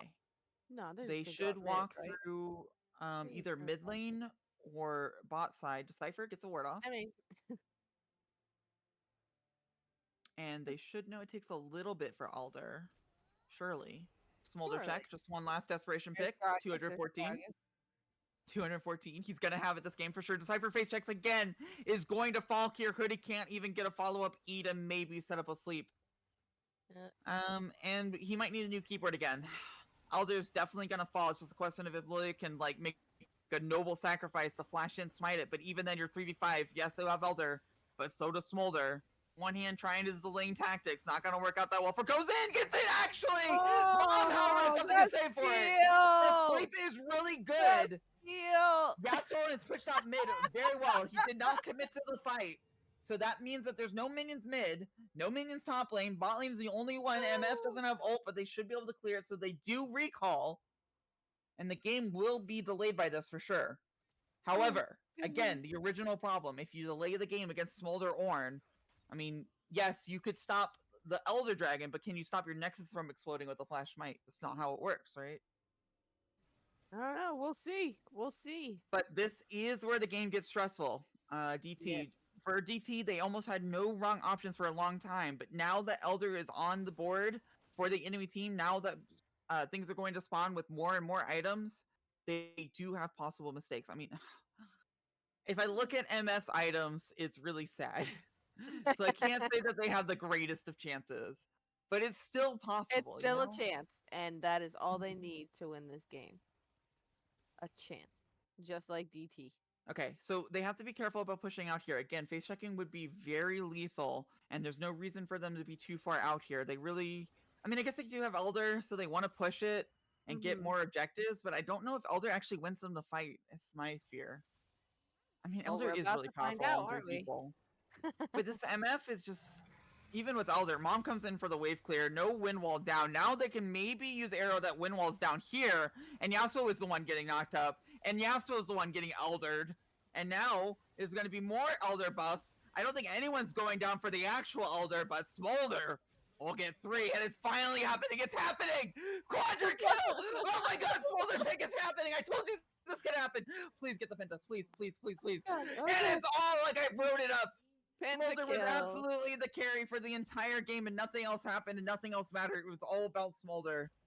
Obviously, that's You a feel joke. better? You feel better? Yeah. I mean, that was probably going to happen regardless of Smolder, but it did feel pretty good to see. Pentakill, 4 claw paws, 8 kills this game, and just a nice little backup card for whenever they lose the Elder. That will be tying it up for Divine Temple 1-1. That makes it 1-1. Nice little backup card, you know? Ah. Oh my goodness, that's crazy. Yeah, So- it turns out if you lose Elder, but you still have one, it's pretty good. And there, that's for you. Let me find my stuff so we can get to the next one. Oh my goodness, this is so funny. I mean, Smolder could have been like, I don't know, new mid. It wasn't really about the mid lane. No, you were It did just put excited pressure. it was a smolder. I understand. I do. I mean, there's an argument that TD Poro only didn't slow the game down because they were scared of that pentakill potential. Because they did play very aggressively despite being so far behind. And I guess the rationale was that if we keep on giving things, Smolder will absolutely get a pentakill like that. But it was kind of a self-fulfilling prophecy because they weren't able to wait for the right item spikes. But at the same time, you know, it's a lot more fun to go down fighting than to just sit there and wait for Smolder to do that after 40 minutes. So I kind of get it, you know? You might as well go for the sick Gragas ult into Yasuo ult. Yasuo had some nice ultimates there. It just wasn't enough because of how, you know, you can Yasuo ult the Smolder, you can Yasuo ult the Ashe, but if Kane's coming in, your entire team is gonna die. And it's another game that really kind of came down to the first 3 minutes, honestly. But I don't think it's as much of a draft thing. This time I feel like you don't have to ban the Kane, but you have to change your level 1 because if you lose level 1 with Nautilus, like your level 1 strategy is cooked, right?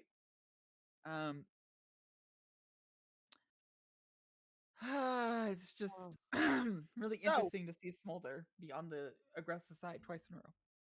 Yes. But at least this game we got to actually see him do a little bit more. We got to see him actually get a pentakill. We got to see him make a huge impact I mean, that he didn't get to it do. looks cool, but let's be real. It could have been Tristana mid. It It could could have have been. been. It could have been. But you know, it's nice to see the character you were so excited for do something. So what do you think I they're mean, going to be looking at drafting for next game? Because I'm pretty sure it's up I in mean, the Smolder's air. just irrelevant to the draft. He kind It of feels is. like He's both not teams really important.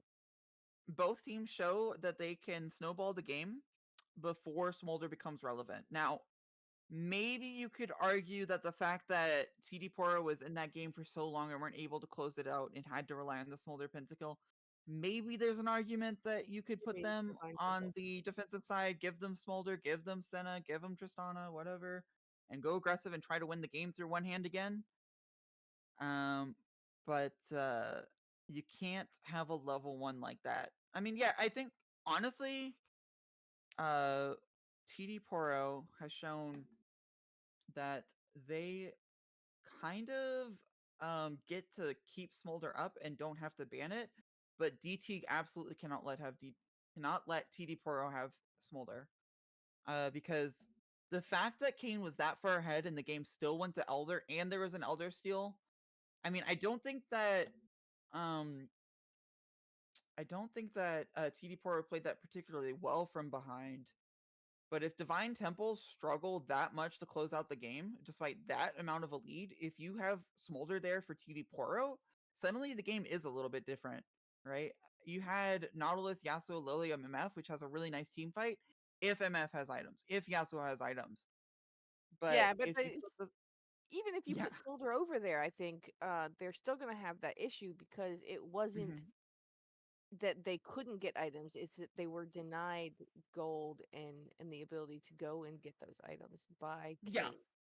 So it was yeah, a for huge sure. Kane issue. Yeah, I'm just saying that like Divine Temple got that far ahead and the game still went to Elder. And if that's true, that's the sign that TD Poro can't be allowed to have Asol and might not be allowed to have Smolder. It's just a question of if DT can punish it more. Um, Mm-hmm. because I mean, their lanes weren't designed to punish. Like Smolder's not gonna punish mid lane. Ash, Braum actually punished Nautilus MF a lot more than they normally would, and Ornn punished Gragas a lot more than they normally would. So maybe the lanes will look different if you give TD Poro Smolder. But I really expect Divine Temple to ban it. Um, let's see. Yeah. I Who do we think we're believe gonna look at? the draft is going to start soon, and it It looks is. like it will be the third game in a row of TD Poro blue side, Divine Temple red side. I don't know. It's really hard to ban as Divine Temple. You have to let Yeah, the Divine Zyra or Temple's the better. Trundle through because I think you have to replace one of them with a smaller ban, and you cannot remove the ASL ban because it's going to be the same thing. Right. Does make it difficult. So if we go Asol, Smolder, then who do you think is their last one? Trundle, and then they play a Oh, more secure bot lane like they did this game. okay. Let the Zyra through. It'll suck, but you can handle it. Cyrus Uh, handleable. yeah, Yeah. I mean, there's an argument that Angry won't play that poorly early into Trundle again. But if you put him in that position, he will be, mentally. How do you go back into that lane and say, "I'm not gonna fuck this up again"? Especially Go since in you on a know the different jungler, character. especially since you know the jungler for TD Poro has path to your lane 2 times already. So it's pretty likely you give TD Poro Trundle, you will have to face a Trundle with a jungler as well. Hmm. Um, so I think it's really hard to leave that Trundle up. Okay, so what are we However, looking at on Poro's first three bans?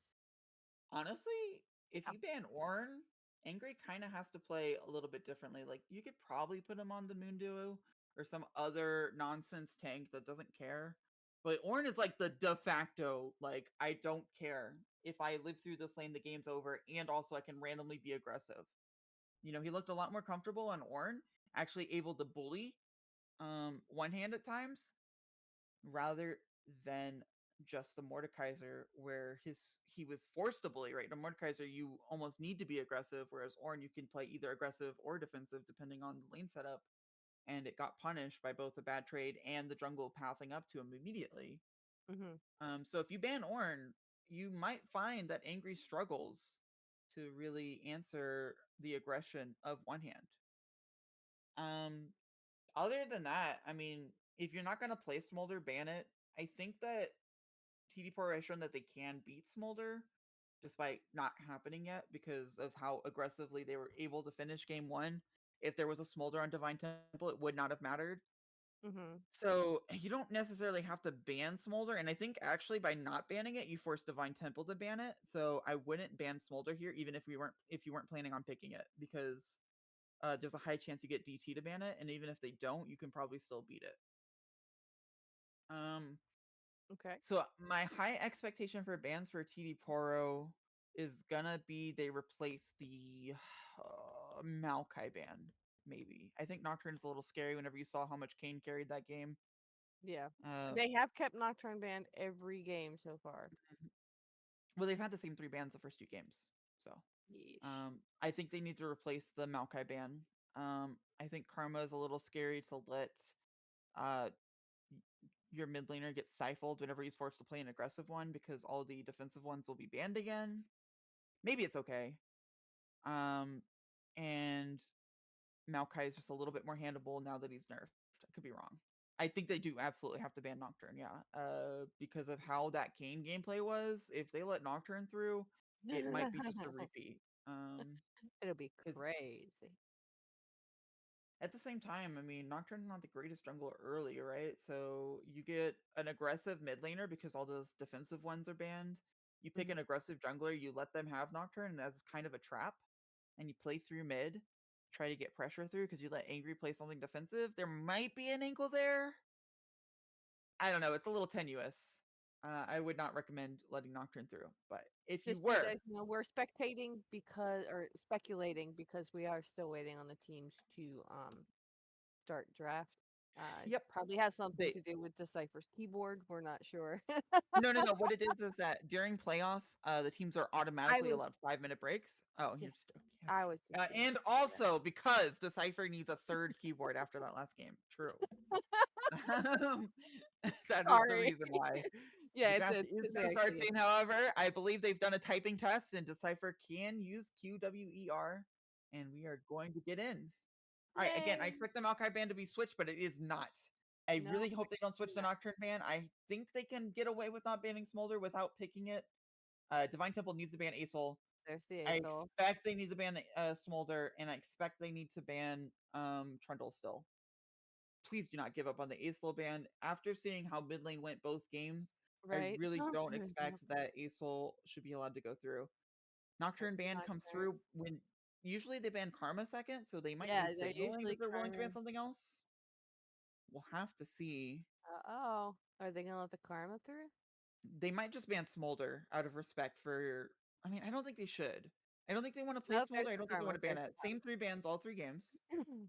Does Divine Temple let Smolder through? If they do, I think DD should just snap on it. They do look like they Mm, might be. I mean, I said that they wouldn't, yep, right? they're going to. They're going to. They're letting it through. There's the Okay, smolder DD does pick. snap on it, yeah. Mwah! Okay, so what mid laner do you pick to punish that? Because it looks like they want Razors to play it. Well, And I Razors has mean, not really been able to snowball either game so far. let's take a look here. I mean, Clawpaws did great Yes, last game. You put him Lord. on something like Ziggs. You put him on something like even Malzahar. I don't know. Azir would be great. Isn't Azir? Oh, Azir banned still? I don't. He did get knocked. Let me look. I can pull it up. Mhm. Okay, so One same moment. picks from Divine Temple. I'm worried that they're thinking the magic will come through, but if they don't find a similar level 1, it might not appear the same way, especially now that Smolder's here on the other side. Okay, as of the moment, this moment, Azir is still disabled. There has not been a Okay. release put on him as he is still bugged. Okay. Then I think that the mid laner that needs to punish the Smolder has to be something pretty creative. You want something that your mid laner is comfortable on that can make sure that Smolder does not just get to side lane the entire game. But there's many answers for that. You can go like a mage like Hui. Um, you can try it out. No, you can't do that. Never mind. Don't listen to that. But okay, so Volibear picked. It's another aggressive top laner or jungler. I like it into Kane. I think it'll do a lot better than the Lilia. Lilia clearly was not willing to try to invade, despite having the clear knowledge that Kane wasn't going to be there. I think Volibear will be a little bit braver about it. Well, I mean, it looks like maybe we'll see him play Urgot. Claws Paws plays a lot of Urgot apparently. Mm-hmm. Tristana and I could see Malphite. Urgot punishing pretty hard. It does work okay with this team. You get Ash Arrow on someone, you Urgot ult, you might have to do some damage. Oh, Ziggurat's Ooh. looking for support, but you can just go out scaling, right? How do you deal with a mage support whenever you've got this kind of lineup? I mean, don't you just go either Braum again or Morgana support. I don't know. I'm not Bubble very it good off. at support counter picks, but I think there are definitely options here that should be available. Camille support for sure. No, Camille No, blind yeah. pick is crazy, by the way. um, that is something that Angry is making a statement with. I bullied you on Ornn. I'm gonna do it on Camille. And there's nothing you can do. But 100% that Hoodie is thinking, how many camps before I gank that Camille motherfucker? Like, am I Right. doing Good 3 care camp is top gonna lane, eat 5 Little Red camp top Riding lane? Hood. I'm obviously going top lane. It's just how many Obviously. camps. So Oh, we're gonna see some top lane bans here, I'm sure, because alright. you There's don't the blind set. pick Camille without, you know. Set fan. Meanwhile, I think support bans. Oh, Oh, that's a good question, so Racer. they Did have they a pull a different Korean read. support with Camille? They have, yeah, I know Camille support has been seeing a little bit more play, and that's why top laners are getting banned here by TD Poro. But that's a wild read to make. That you see Xerath and you're like, I'm gonna get on his little mage butt. Okay, now I'm even more confused. Seraphine does not seem like it would be able to punish Smolder as much as you would want to. It doesn't Right. scale as well as you want to. and it doesn't seem like it's really going to have the wave control that Smolder lacks. I mean, yes, Mhm. it can push in, but it's a little bit weak to Volibear ganks, and it's not really going to be able to follow Kane up as much as I would like. I mean, it did say in Mage, it's just I guess Seraphine got changed a little bit, but I'm not sure that she's gonna meet the criteria that you really want to see in the mid lane. And again, I just Camille's support is it's a little out there if it is that, but Yeah, top I lane mean, Camille I'm pretty blind sure pick, it's gonna go top lane. I don't think they're gonna pull Korea support, but top that lane would be Camille fun. pick is That would also be kind fun. of insane to go for a blind pick, especially after how Angry has been playing and how the jungler has been consistently going top lane. Kaisa pick is also kind of absurd. This is a Mhm. bit of a repeat for game one where I'm just like, these two teams are on completely different levels. I don't know who's on the higher level, lower level, but they are not talking the same game. They're having a very confusing conversation, lost in translation, where you're taking Kaisa Xerath bot lane. Uh-huh. So you've got a really interesting setup where Kaisa can't really get that close, but you got the poke coming in, but you have to worry about the Ashe poke and then also the engage potential that Ashe has, so you can't really R in. I don't know. Olaf top lane might make a lot of sense into Camille if it is Camille top lane. I like it a lot for how one hand is played. It seems a little bit more of his style than Gragas was, at least from the 2 games we saw. If it's into Camille, it makes a lot of sense. But we're gonna have to see with this last pick, and even then, I'm not sure if we'll be 100% sure where everyone's going because of the flex possibilities. I mean, it could be Ashe support Seraphine bot lane carry. Um, so I kind of talked as if Seraphine was definitely going mid, but I suppose that kind of presupposes that she isn't. Oh dear. It could be Camille mid, but I think it is Camille support. I'm a little lost, honestly. Mundo mid makes no sense against Smolder. I'm just gonna say that. Like, he stacks up way too free. Um, Camille mid could make sense against Smolder. I don't know if she has the walls necessary to really play the game, but it could punish.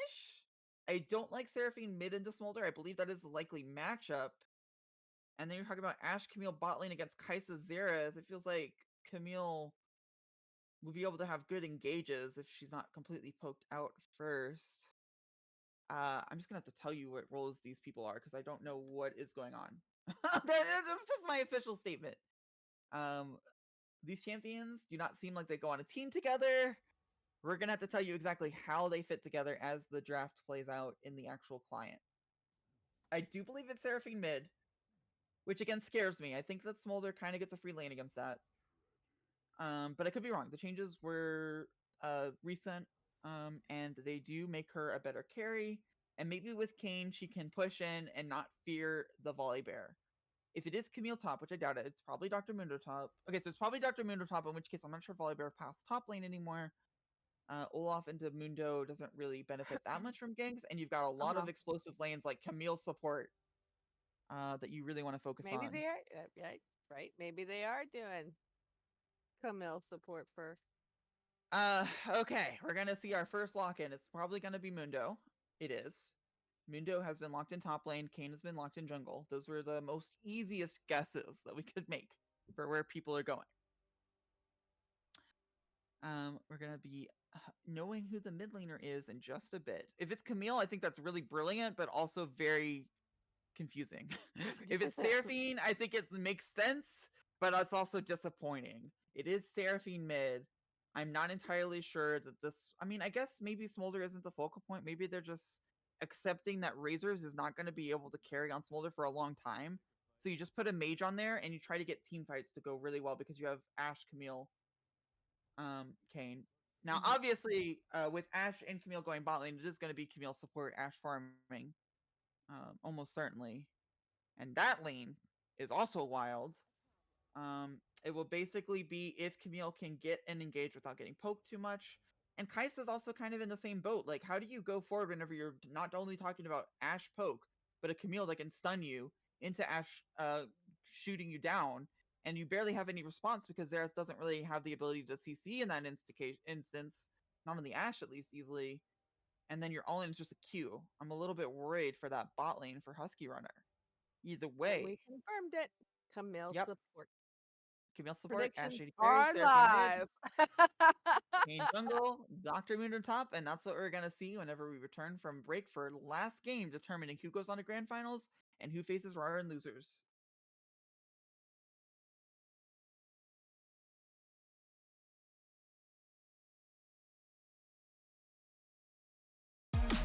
There were parts of my core, senseless and frozen. Wisdom hidden, locked up in my soul.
There was always a longing for more, a deeper connection. Was disconnected from the source within. There were parts of my core, senseless and frozen. Wisdom hidden, locked up in my soul.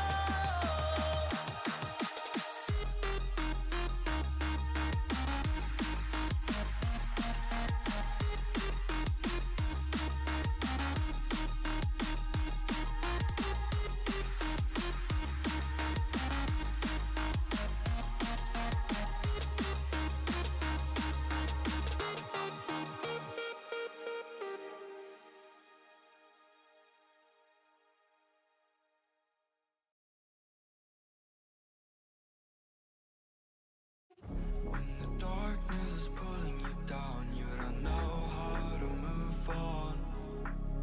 When music is the only thing that keeps you alive, and you know that the time will come.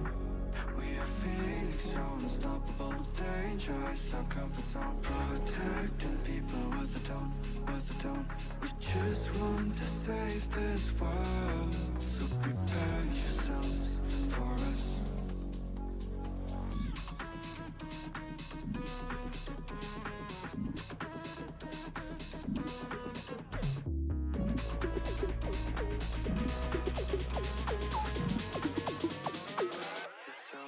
For us.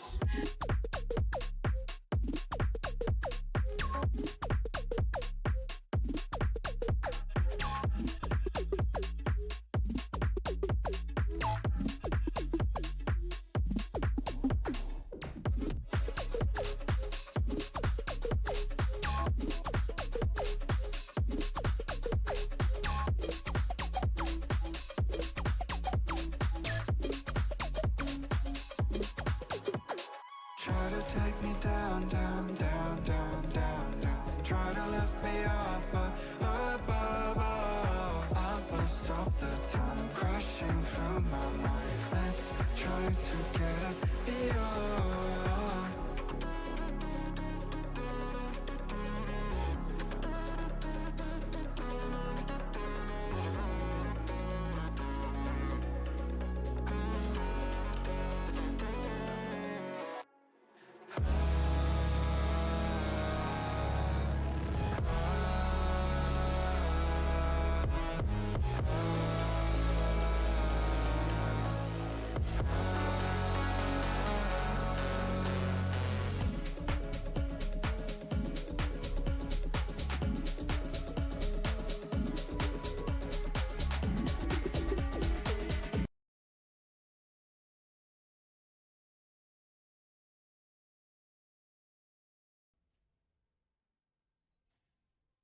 Welcome to the final game of Divine Temple versus TD Poro. Winner gets a bye, loser faces elimination against RAR.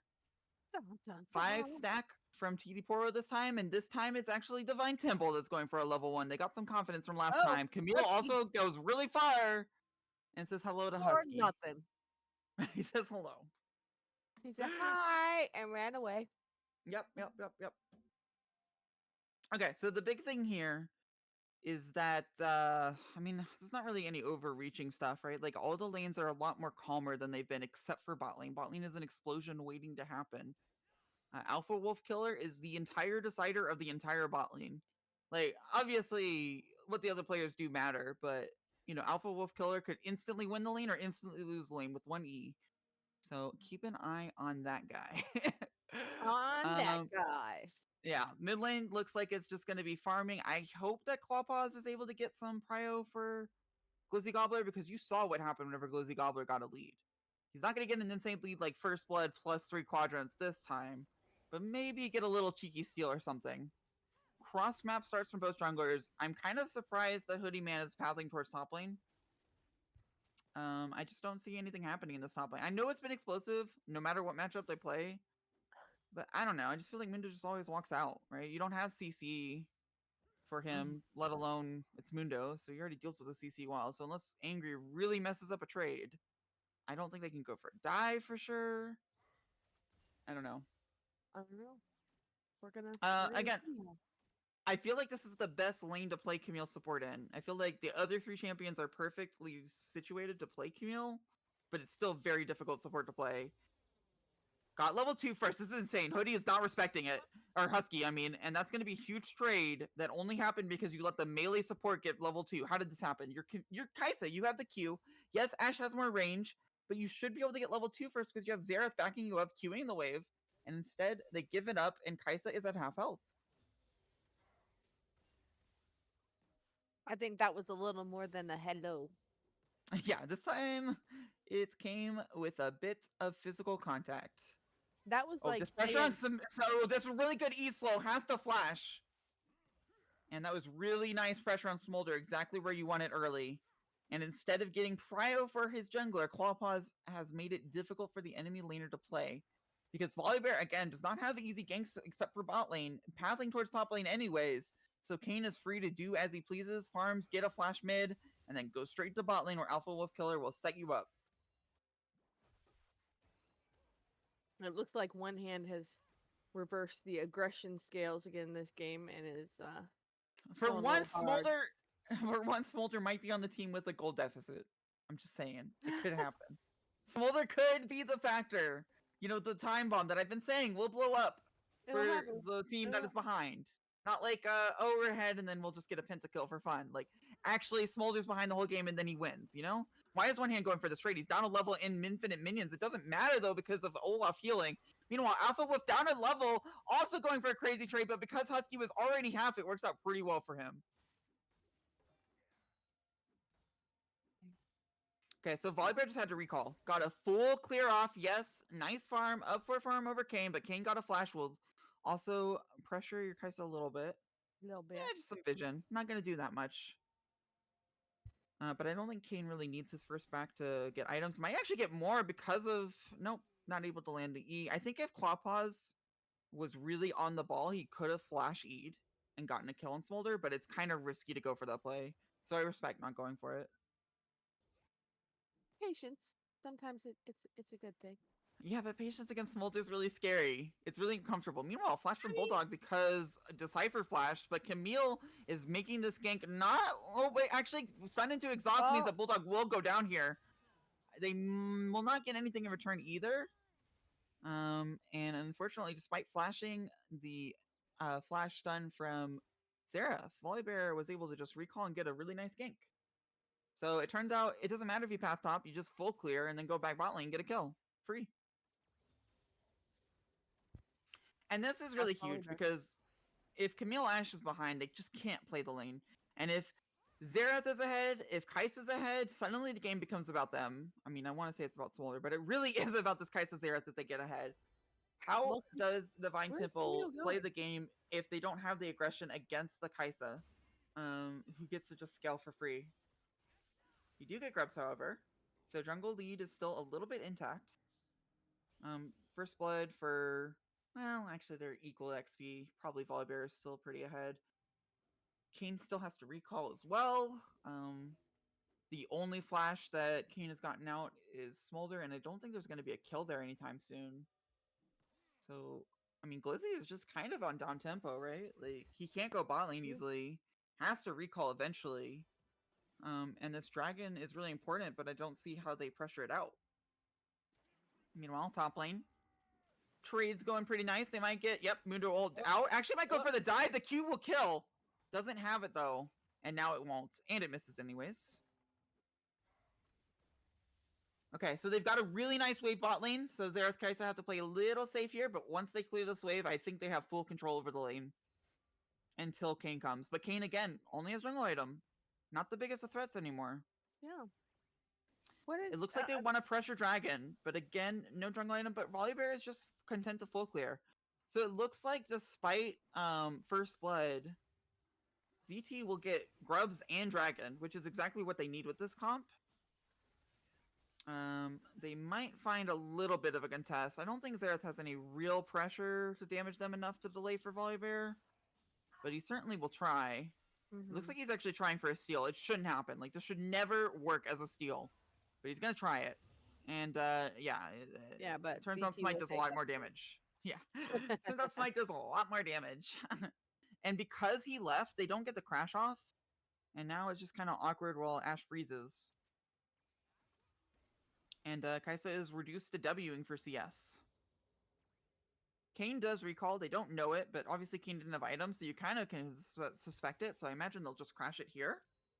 They're not willing to commit yet, though, because Ashe got 6 first. Meanwhile, top lane. Oh, Ashe got 6 first and is using it. Camille dodges the Q damage. Yes, Husky flashes out, but suddenly the lane is not at all in their control because there's no summoners on Husky, and Kane probably is taking a mental note of which lane he wants to kill, and it's Husky, right, for sure. Oh, Olaf Axis coming through. Being annoying. Being really annoying. Being really annoying. Takes a tower shot for it, though, so suddenly the trade is even, except Mundo will heal a lot more than Olaf. Back down bot. Yep, equal items. Kai'Sa will have ult before Ashe. No mana on Ashe, so they should get this crash off and maybe recall, get some items. But Camille is making them work for it. Gets a flash off. Kai'Sa has ult to protect herself. I don't know if it'll be enough, however. It's definitely going to have to try to use it soon. Doesn't go for it. And instead dies to Camille. And now Xerath is running. Might be able to save himself by damaging Bulldog enough that he won't dive. Does not do so, but will get the counter kill. Thank you, tower. Yeah, that stun was perfectly aimed. Meanwhile, Angry going for this fight for his life. I think he'll be fine because the tower will save him. Might actually give him ability to kill. Tower's doing a lot of work today. Towers are. They're the boss. So Xerath got the kill. No summoners bot lane, but Ashe will have flash first and will have ult first. Kai'Sa didn't ult there, however, so that's important to note. And I think that, once again, it's really all in Alpha Wolf Killer's hands. Once he hits 6, Kai'Sa has nowhere safe to be. And Kane is aware that there is no flash on Kai'Sa. But it looks like he's just content to recall. Get another item spike. They might go for it in 2 waves instead of the next one. TD Poro, understandably, do not want to give up 6 scrubs. But they have to be really careful that Kai'Sa doesn't die here. Yes. I don't know. I feel like DT is coming to contest because it looks like they are. But honestly, going and kill Kai'Sa is a pretty nice prize, especially since you're so late to these grubs. All right, they will go for the fight now. Mundo is a pretty good engager. You can just sit there and take it. Meanwhile, Olaf does not have ultimate, so the Ashe arrow is totally fine hitting him. That's going to kill absolutely everyone. Smolder will not be able to get anything with Mom. And they're going to get 5 grubs, which will increase the pressure on the scaling team of TD Poro. Divine Temple, find the fight. They find an arrow on Olaf, which usually doesn't work, but he doesn't have ultimate because he uses it in an aggressive faction against Angry. But Angry doesn't care. He's Mundo. So he's full health. He comes back in, and they win the fight.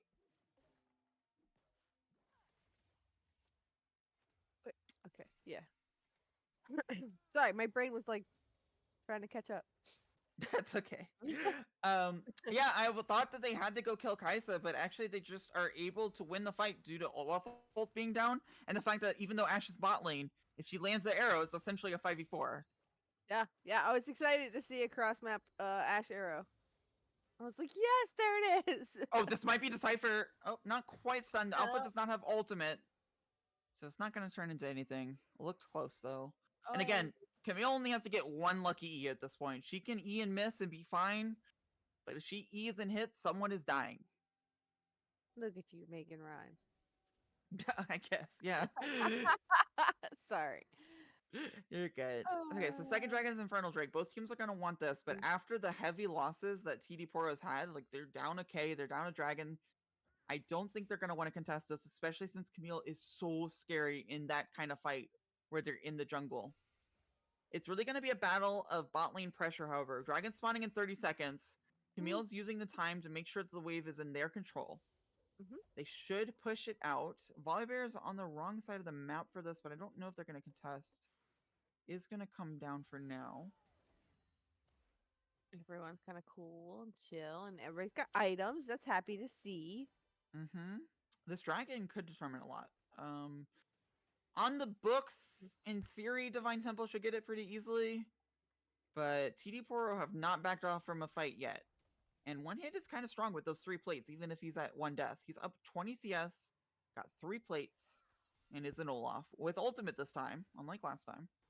But 4 members converging here.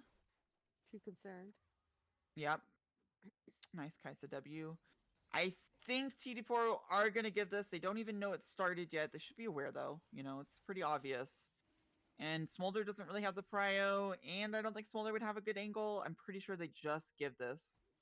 Nice little back cancel. Zera's going to try once again for Heroic Steal. Gets caught a little bit. I don't think Ash is going to... He's actually going for it. It's a 1v2. Kaisa is trying to make it trade back, but Zerath has to run away. Might commit the ultimate. And Bulldog just being a bully. He's just like, yeah, you ain't going anywhere near that. Meanwhile, Angry trying to turn the aggression around. If one hand gets hit by any cleaver, he's in a lot of trouble. Now we CC immune, but the healing battle will be intense. Meanwhile, Zerath's gonna go really low, but still kill Alpha Wolf Killer, but will still die to the Ignite. So it's really just an even trade. Meanwhile, Angry getting the 1v1 on one hand. It looks like a completely different Angry than game 1. Honestly, you just put Angry on these stupid, dumb tanks or whatever you want to call him. He applies himself and gets it done. He's doing excellent. All right, this is the first game that Smolder's on the team that's behind. However, I'm gonna have to say it. I don't think he's gonna be a factor. Divine Temple struggled to end last game, but I feel like their draft and their position and the leads that they have are just in the right places to where I just don't see Smolder really being able to get to the point where he can win the game solo. But it is possible. So, you know, the last 2 games, I feel like, have been about, like, finding the one string and being like, maybe there's a chance. Maybe this There's actually a chance this time. It's actually real. I'm not baiting you guys. It's actually possible. Oh, recall actually goes off. That wastes a lot of Volibear time. You got the ninja. He doesn't have teleport, though, so they probably will lose that tower. Might not even be that good. Oh, he does have teleport. Or Seraphine's teleporting. Okay, cute. But Seraphine teleporting means they might still decide to give up Rift Herald because of the way... Oh, they're actually going mid-pressure. I don't know. Teams are trying to figure out what the Seraphine teleport means. It means that she's going to face check into one hand, which is not where she wants to be. But one hand doesn't have ultimate. Or he does, actually. Just doesn't know who's behind Seraphine, so... Respectfully walks away. Camille is mid, so they really want to get Herald, but this leaves Ash 1v2. Now, yes, in Tribush, she did make that 1v2 look super easy. I don't think it's going to be the same situation here. Meanwhile, Camille, being aggressive onto Smolder, honestly just giving him stacks. Blizzy, don't give him more stacks. Come on, man. Ults for the wave clear. Bulldog doing fine under tower. Actually goes for the 1v2. I don't think this turns into anything except for stopping them from diving, which is kind of what you need to do. means that Arrow won't be out. Okay, Bulldog is actually just building him. Gets an exhaust out, but there's no way he lives here, right? Now that the aggression's turned around, Oh, Camille there it might goes. get a Xerath, but Bulldog will go down, and you have to imagine that starting that fight 1v2 wasn't the prescription that was needed. Meanwhile, Alpha just kind of doesn't care. He says, I'm not the support now, I'm the carry. Doesn't get it quite. But I think one hand is dead here, and it's a completely different top lane. Oh, wait. CC immune? CC immune? Not CC immune. Dodges anyways. But this Q could change everything. 1 Q down, 1 Q down. Oh, he's staying around. He's so greedy. He wants it. They actually steal it from Volibear, I think, or Kane might have tried to steal it. Shield up, perfect timing, but the tower does not stop Angry. Should heal up and die. And die. Huge shutdown. Huge shutdown. I don't really know what was going on in that top lane fight. It was kind of crazy. They were just like gloves off. But it's really good for them. Olaf getting a shutdown there. Volibear getting the Herald without Mundo stopping it. I mean, all good things for the Smolder team. They're actually up in gold right now, even if they're down in dragons. And that has got to be really scary for Divine Temple. Because the gold is actually a lot on Camille. Yes, it's on Mundo. It's a little bit on Ashe, but I don't think that it's really actually in long-term prospects for them, right? I mean, Seraphine is not going to outscale Smolder. Olaf got the first tower, so I'm imagining, let me check. Yeah, he has 500 more gold than Mundo, despite the kill difference. So, in all honesty, I was completely wrong. I think Smolder has a very good chance to get to 225 stacks. And honestly, TD Poro may win regardless. They're bringing it back pretty hard. This next dragon, I think they're going to fight. However, Razors is going to have to recall and teleport between now and then because... Oh, I did it again. Okay, fight bot lane. Kane ulting in, gets the shutdown, but it will die for it. I was just watching Smolder mid lane. I'm like, why isn't it showing me this rampage down there? So what happens is I click the stacks for Smolder and it focus the camera on him. Because I know how to use the League Spectator client. Anyways, really big play down there. Jungler for 80 carry death, whenever Dragon's up, should mean that the Ocean Dragon will go to TD Poro, and this is just huge for turning the corner. We talked about how it was a draft diff for Divine Temple, but if they're not able to snowball it to where they get all the dragons, it won't matter. There it is. There it is. This Angry pushes on past Blue's first tower. Now, luckily, Ocean Drake isn't that impactful, in my opinion. I don't think that it's really gonna... Until Soul happens, I don't think it's really gonna change the dynamic of the team fights. The way it is impactful is if Divine Temple gets one, maybe it helps like protect against the Kaisa poke. Because she is going that Mana Moon Luden's build, which means that she will get a lot of W damage, although this will delay her Q evolve for a long time. I think it just happened. Yeah, just leveled up Q at 18 minutes. Meanwhile, Kane is here. Decipher's dead. And Husky is lucky they aren't turning on him, because that would definitely be a real possibility. And this is kind of the weakness of Kaisa Xerath against Ashe, Kane, Camille. Just at any time, you can die. Kane going in for the invade, but Smolder's here. Smolder's not that impactful here, but I'm not sure that you could 1v2 as Kane. Doesn't make it over the wall and will die. Shutdown for Smolder, so huge. However, Kaisa was not as lucky as I was thinking. Husky turned around and does die to the dive eventually. A little over-aggressive from Glizzy and a little under-defensive from Husky. Oh, Seraphine ult means that Smolder is going to die here. Will delay his stocks. Actually just flashes out. But it still delays his stacks for sure. And means that... Oh, teleport to make sure Olaf doesn't go crazy. Fair enough. Clean it up.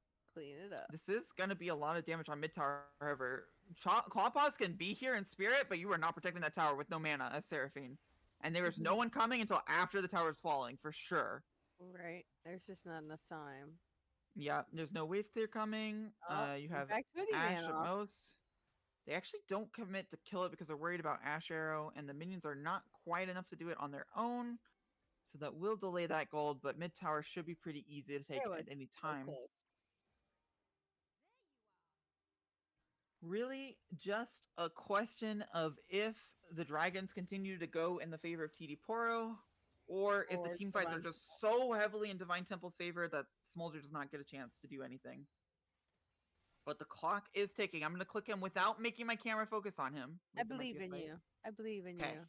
He Okay. has 173 stacks, and I'm still on directed camera. I did it. Okay. Good Let's job. go. Round of applause. Smolder getting some damage on bot lane, getting some stacks. Kaisa almost at her first power point. She needs what, like 500, 600 more gold to get W leveled up. Mhm. And that probably did it right there with the minions in the tower. Plus a little bit extra for a little ward. You know, little spending cash. Manamune upgrading is not that big of a power spike. It's really the cube upgrade. But the big power spike is finishing not your first AP item, but the amp tome after your first AP item, so that way you get the W upgrade.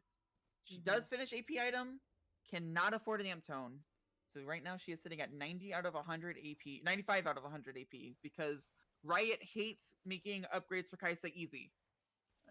They took it away. All right, so looking at items, does Camille need to go to a shoe store and get a better pair of shoes, or is that like the best pair she gets?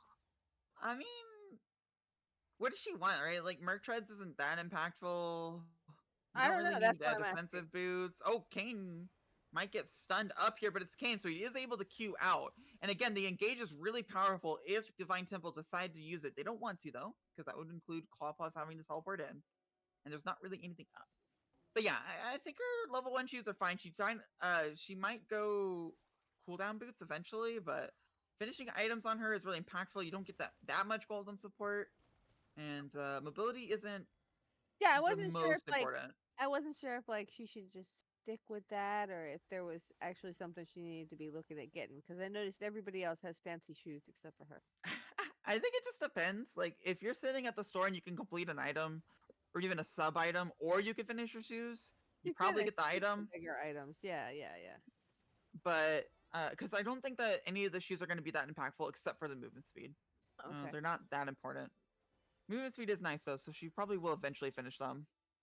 Meanwhile, on one hand, doing one hand things Yeah. might get a lot of pressure on this tower, which will be really important. Has teleport, so not giving up the dragon completely. Mundo is in a little bit of trouble here. They don't have the CC, I think, but they are surrounding him. Angry doesn't know about Volibear yet. Volibear not deciding which way to go. And now it's fine because Camille's on the way, so Mundo not in trouble at all.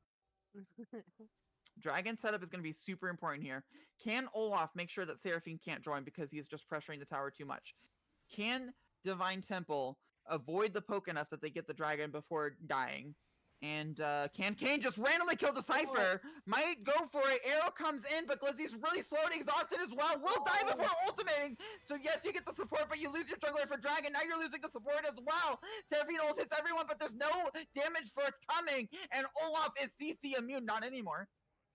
Ash flashes out, and that's a huge team fight win for TD Poro because Glizzy Gobbler saw the gold, saw it decipher, doesn't react to the flash properly, and decides to go even deeper, despite the fact that he could possibly die for it, only getting the support. And that's the second dragon for a Smolder team.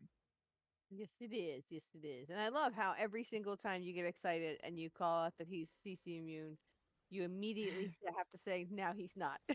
Yeah, the ultimate is a little finicky now. A lot shorter if you don't hit anyone. But a lot longer if you do, obviously. Obviously. Still, it makes me giggle. Look, smolder scaling. That's right. That's right. Okay, I am changing my verdict. I think that Smolder's gonna matter this game, okay? For Yeah. real this time! For real, for this real, for time. real. Okay. Okay? I Okay. think that TD Poro could win with a ham sandwich. It would be possible, but their chances are a lot higher with Smolder here. I mean, they're playing it well, right? They're winning the fights. They're getting the picks. They might get picked, however. Razor just pushing out with no regard for his life. There's no objective up, so there's no reason not to go but kill Smolder. Yes, he has 225 stacks, but that doesn't matter if you're dead. And that was just Smolder pretending that he was like a, I don't know, a Azir or something. Can't be up there whenever there's no objective up. You have no vision. And there's infinite CC. How far does Smolder's alt go? It's like a Nocturne level 1 ult. I'm not sure. It's like what other weird analogies can I come up with? It's like a rumble ult and a half. It's like Well, like Ash uh will go from one side of the map to the other. right. Smolder's So does not. roughly, is it like map wide or is it only like No, no, half no, map no. wide?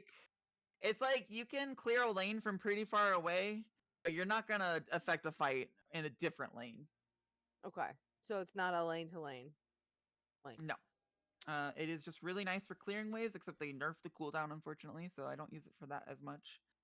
And it's really nice for healing yourself and dealing lots of AoE damage to people that are taking poke from Kaisa, who has now finished her W upgrade. So Kaisa W is now the most important ability to watch out for before the fight starts. If it hits onto Ashe, if it hits onto Seraphine, even if it hits onto Kayn, that's problems. okay, So you should look for a really deep vision placement from VD Poro, because every W they hit is going to be a much bigger deal than having to face check stuff. I don't think there's a Baron attempt anytime soon. Oh, Kayn is looking for Smolder. So it's gonna turn up for this next dragon. This 1v1 is a little scary. Smolder has leveled up Q, and there's no one to follow up Kayn if things go poorly, and it looks like they will. Mama says something to say about it. Misses though. She's a little nearsighted, and so Kayn gets out. somebody hand her glasses. Yeah. They get fogged up whenever she breathes, fire It's and like stuff. opening the oven, It's just I wear glasses. I understand that. One hand pain. is really aggressive here. Here comes Camille. Yes, you have Olaf ultimate, but I don't think it really will get you out of the situation. He doesn't want to get out. He wants to go in and maybe try to kill the support. Well, Zera's ult might maybe make sure Alpha dies, but you'll take the shutdown for Camille dying, and she doesn't even die. Ah, But the cipher. 90 seconds till Dragon's up. It's Kaisa W. 90 seconds till Dragon up. It's not really going to impact the immediate objective. It's just going to be some gold over. However, one hand continues to die and not have time farming. He's still up farm though. So it's not like it's completely impacting him negatively. It's just a little bit scary. Maybe whenever he should you be consider a that little less aggressive. you're gonna tell one hand to be less aggressive. Have you seen the last two games? That is not what he does. It is not. But like, there's a time and a place for the aggressiveness. It's good to be mostly aggressive. Like, give that 80% aggressive, but remember that 20% calm. Okay, how do you fight this dragon as Divine Temple? Do you try to just like sneak Baron? Do you actually try to fight the Smolder that's up to 250 stacks? I mean, I would, but then okay, again, fair enough. So whatever. They need to make sure they don't get hit by Kaisa W. Every Kaisa W is going to be mega impactful. Additionally, they need to get onto Kaisa or Smolder, and then they need to make sure Olaf is not. Oh, these Kaisa Ws are not making their mark, which is really unfortunate because Dragon is spawning, and there's not been a single Kaisa W hit in quite some time. Meanwhile, Alpha just saying hello again, kind of scaring everyone. I think that Smolder and Kaisa were super scared there, but there's no follow up. No, Kaisa W is gonna be up soon. Gonna try to aim for Ashe. Will it hit? Nope, hits Mundo, and that is basically a non-hit, except that you get the cooldown back. It's like a refund. Oh, hitting Camille's pretty good. Are bad. Oh, if that hit Seraphine, that would have been amazing. But if you're not hitting these Kaisa Ws, then DVT gets to kind of start this dragon, and I think that's what's going to happen soon, because these Kaisa Ws are not hitting. However, they might look to engage instead, because Kaisa, whenever she doesn't hit her Ws, is useless with this build. Xerath Q not hitting as well. They're just dodging everything. No, Angry's like not taking it. Yeah, Angry's like, all right, I'll take one or two. I'm a big purple shield. Oh man, this 5 sec. I mean, DT needs to do something though. They will eventually hit these. You can't just let her have 20 shots. Like, if you give her 20 shots, she's missing enough of them, but come on. Eventually, Mundo's gonna take too much damage. They've just decided to go in, and Husky has nowhere to go. Will get charmed. That's a dead Husky, but Olaf is on the back line. CC immune on Ashe. Mom coming in. And remember, Smolder comes in with a lot of execution, but Olaf doesn't care. He's just killing everything. Mundo is going to take a lot of burn damage. Olaf killing everything still. Finally, Kayn might be able to stop that menace, but he still has to worry about a Smolder, and he's on low enough health that one kill will kill him. Xerath Q might get the damage in, goes in for the stun, misses, does not get the damage through, but now Smolder can just land a Q and kill them both, so they both have to back up. Meanwhile, Glizzy Gobbler going for the sneak dragon. They see him on vision though. If they don't get greedy for the support kill, they should double back and make sure that Glizzy Gobbler cannot get this dragon. Oh, they don't see it. I'm sorry. There's a pink word. So they're unaware that this is happening, and Glizzy Gobbler actually going to secure an Ocean Dragon for himself. Usually not that impactful this late in the game, but because of Kaiser W, because of Mom, because of Xerath, I think that this Dragon Sneak is super important. It delays Soul, and it means that the Kaiser W is hurt a little bit less. Yes. Which is always, something good. A little bit. All of right, damage so reduction. Clawpaws had a great ultimate that fight. Smolder was not able to impact the fight as much as he would want, but the fact that you have Ashe and Camille against Olaf is just a disaster. Glizzy's not able to get the damage out before Ashe and your support die. And I think that suddenly one hand is going to be a big part of how TD Poro potentially come back into this game. And Smolder. Don't forget Smolder. Don't forget Smolder. Yeah. He's going to impact this game for sure. Trust. Yeah. It's going to be all Smolder. Okay. Gold is dead even. Ocean Soul is spawning soon-ish. Not really, 4 minutes. Yeah. But it's only soul for DT. I don't think that DT can ever start Baron because starting Baron in that tiny pit, getting your magic resist shredded means that Kai'Sa W will kill you super fast.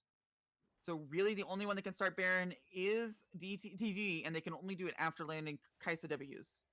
So I expect that we will see this go to 4 dragons for one team. It's just unclear which team that will be. And it really depends on if Alpha can get on someone as well. Or if Ashe Arrow finds someone. They know Smolder's not here. Smolder TPing in late is not ideal. Olaf as well. If Olaf has to TP in late, the fight's going to be over before he can come in and do anything.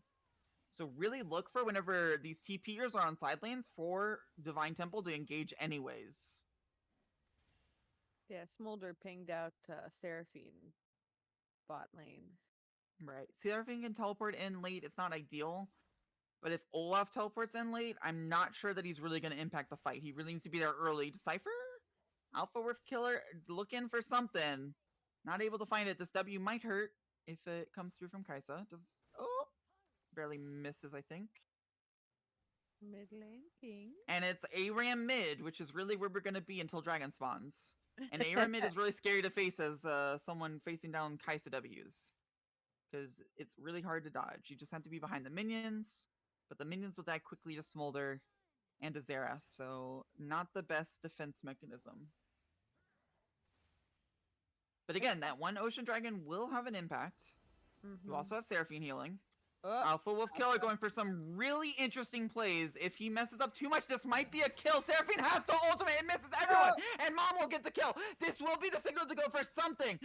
Yes, Flavor has to ultimate out, but if they can weather the storm, Olaf's going in a little early. But if they can weather the storm and let Smolder carry, one hand is a little scared because no ultimate, and Angry is quite the shield. Not going to die to Smolder anytime soon.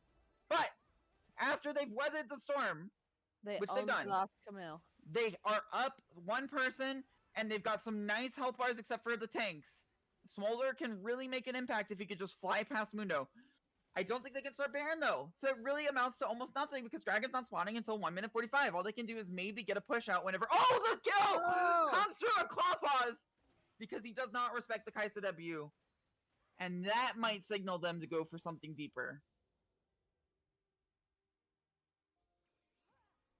What it signals them for is pushing mid to try to pressure and keep these people here until Dragon spawns. And Olaf goes bot lane and gets more gold. Because the more gold Olaf gets, the better it is late game. Meanwhile, Bulldog going in pretty hard.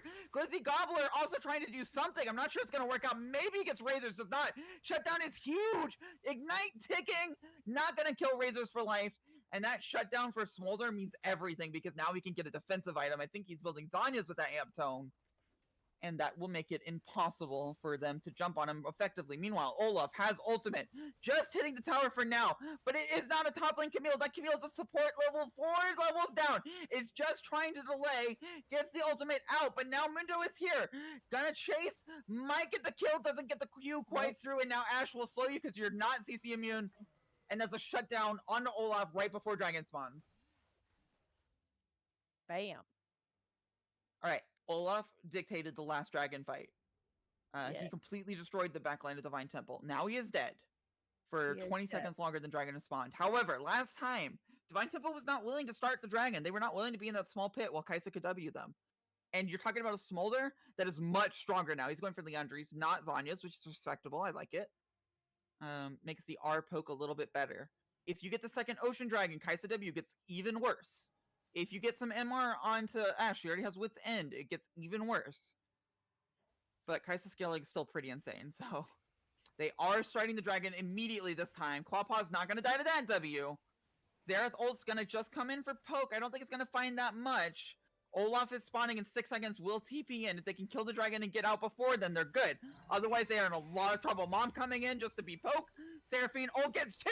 That Kaisa is stunned! Is not able to do anything, still not under pressure, but the rest of the team is dead. It's now entirely on Olaf. He has 1v5. Smolder's finally coming in. Claw will probably die. But it's still very scary for Smolder to be anywhere close to this. Has to fly away. It's a lot of kills. That's a 4th Drake. That is Ocean Drake, which makes Smolder poke a lot harder to do.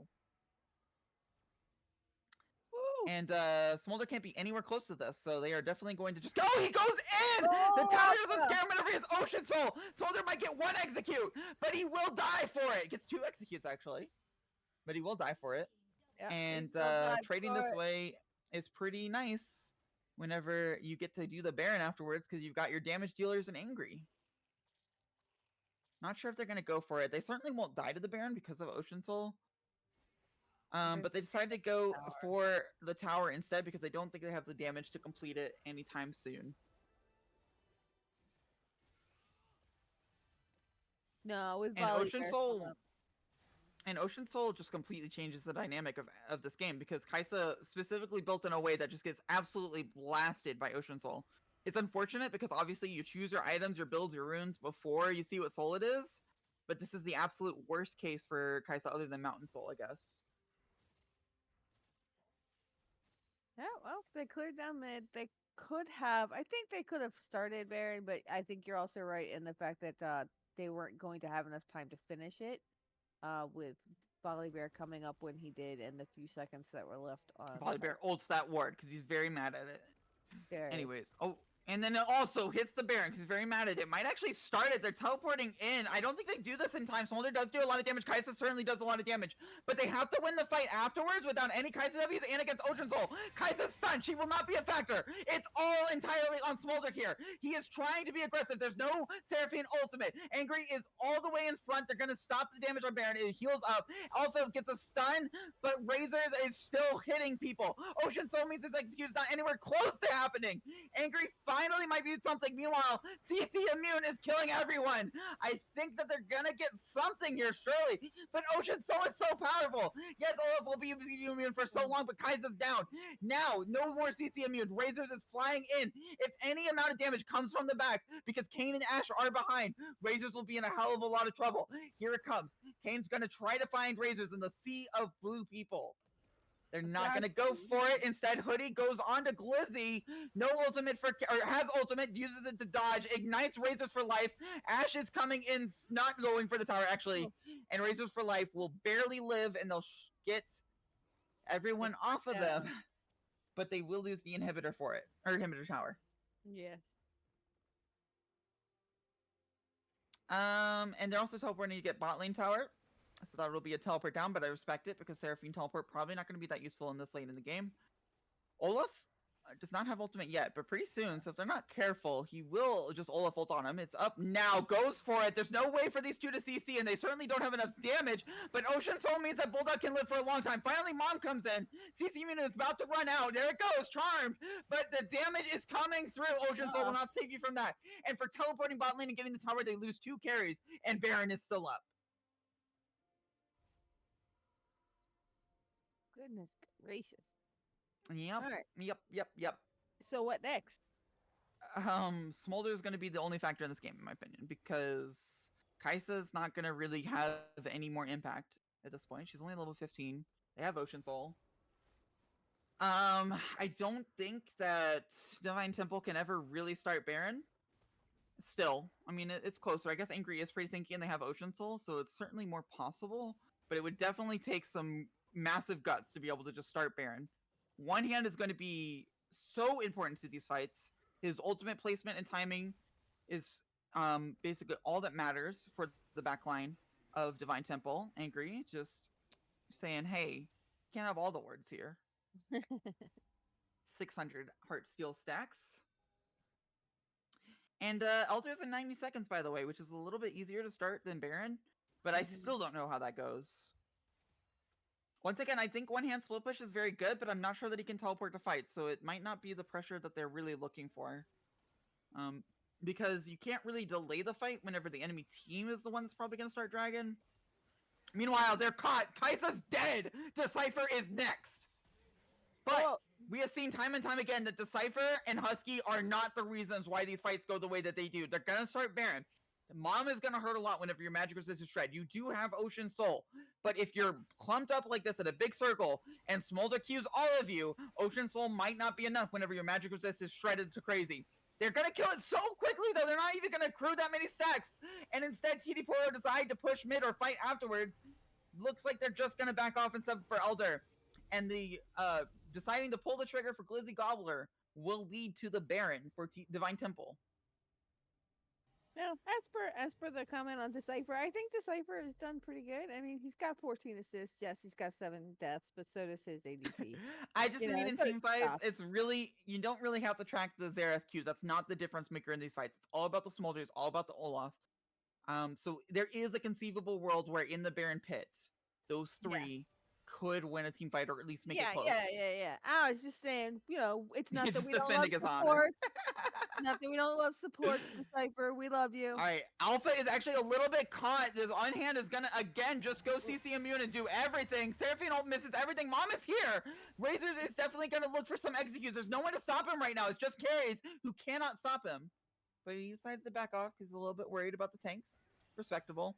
And now it is TD Poro that has position. But again, with Ocean Soul, with 2 Ocean Dragons, it is not permanent damage that's going down, and Angry is angry. He has so much health. He's going to corral them in. Glizzy could come in at any moment, but they don't even want to commit him. They just killed Decipher without him. Now they're going to get CC immune, and Olaf will go down surely. So will Volibear, and I don't think these 2 carries can do it alone. Yes, Smolder has so many stacks, but Angry does not care. He will not get even close to that line that will execute him.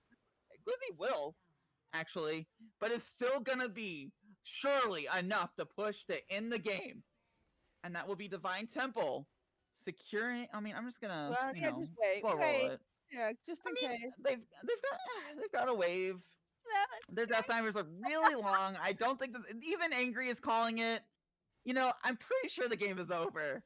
Yeah. And the first time Smolder was on the losing team. And Divine Temple will move on to the grand finals and have a bye next week. Yeah, good games though to both TD and Divine Temple. You guys pulled it out 3 games, and yeah, really exciting 3 games. It was super exciting. It was a lot of fun to watch. I think that TD definitely showed that they were able to pull up and actually shut down the late game that Divine Temple went. It looked like TD was a little bit cautious game 2. And if you saw the game time, you saw that the Elder Dragon was the reason why Divine Temple. Why am I getting them mixed up? This is so silly. Okay. Sorry. Divine Temple had a little bit of a time difference in killing the Nexus game 2, right? They got it to Elder despite having such a massive lead. And maybe you say, well, in that case, we'll just pick hyper scaling. But first of all, I think that was a conscious choice of Divine Temple because they had no pressure, right? You're the one with Smolder in game 2. You're the one with Ornn. You can go as slow as you need to. You will still win the game with inevitability. And second of all, it's one thing to go scaling with Smolder, but if you go scaling with Smolder, Kai'Sa, Xerath, and you play 2 very weak lanes, even though they didn't punish Smolder that much with Seraphine, it's an entirely different game, and they will be able to finish the game eventually. Now, it is true that TD Poro was able to come back pretty hard in those the 2 Ocean Dragons that they got. Even the 3rd Ocean Dragon for for Divine Temple was hard fought, and basically Glizzy stealing it behind them. So it looked like they were able to play from behind very well. I think that Divine Temple. I think that TD Poro was able to show that, like, if you give them weak lanes and ask them to scale, they can do it. But the problem is they weren't quite able to convert into the late game. It was just too hard to play against Seraphine, Ashe, Camille, where those ultimates, those ability to CC you is really hard to play around. And Kaisa, for what it's worth, like with the Ocean Soul maybe, or just, bad luck, was not able to get the W's off to really deny those team fights in the late game. Mm-hmm. And once you're hitting Mundo, I mean, he has Heartsteel, right? So he's super big, and then he also has a ton of health. If you Mundo, it's basically just a reroll. You have to wait 3 seconds. And so unfortunately, I think that it was just a bit too much scaling. You switch the Kaisa out for a strong laner that can deal with the Camille pressure, like Ezreal. I mean, I guess it's a little late to like critique that. I just think that Yeah, it was just unfortunate choice to go for the late game scaling that heavily and to draft such weak lanes. One Hand played it really well that last game. yeah. I mean, There were he times where he was a almost. little over aggressive, but then suddenly he was the reason why his team was in the game. Mhm. I think Razors for Life did fine, did his job.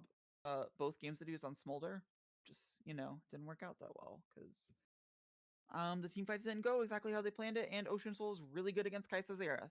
Yeah.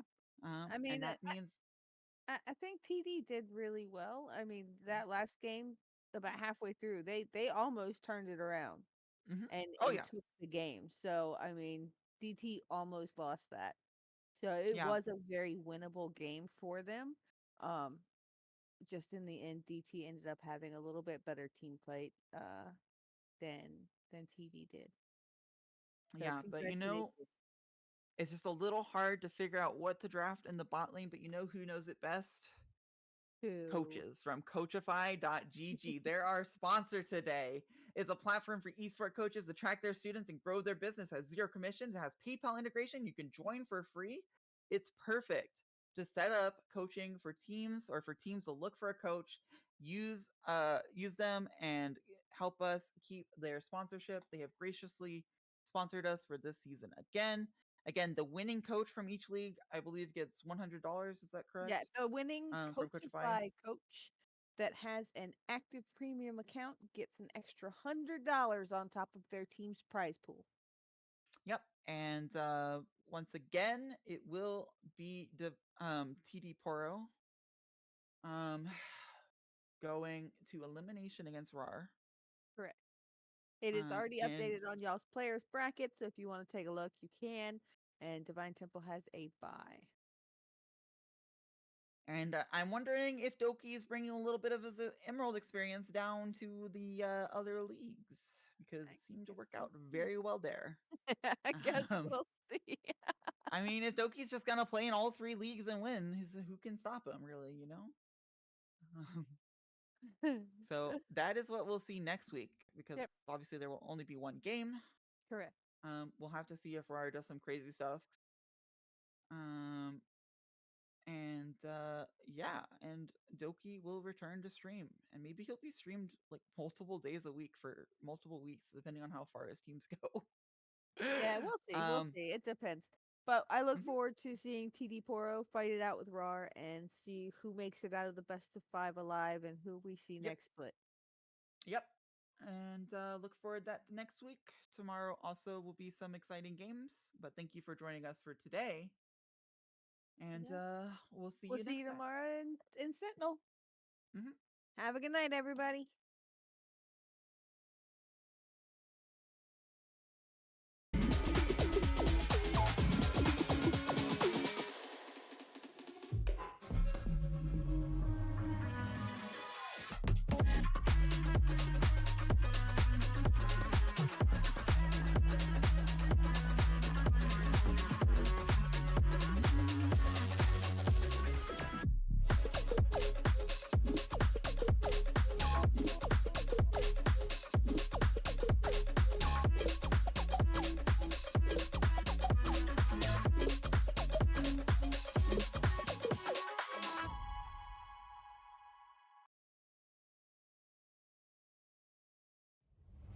I'm here only because you're still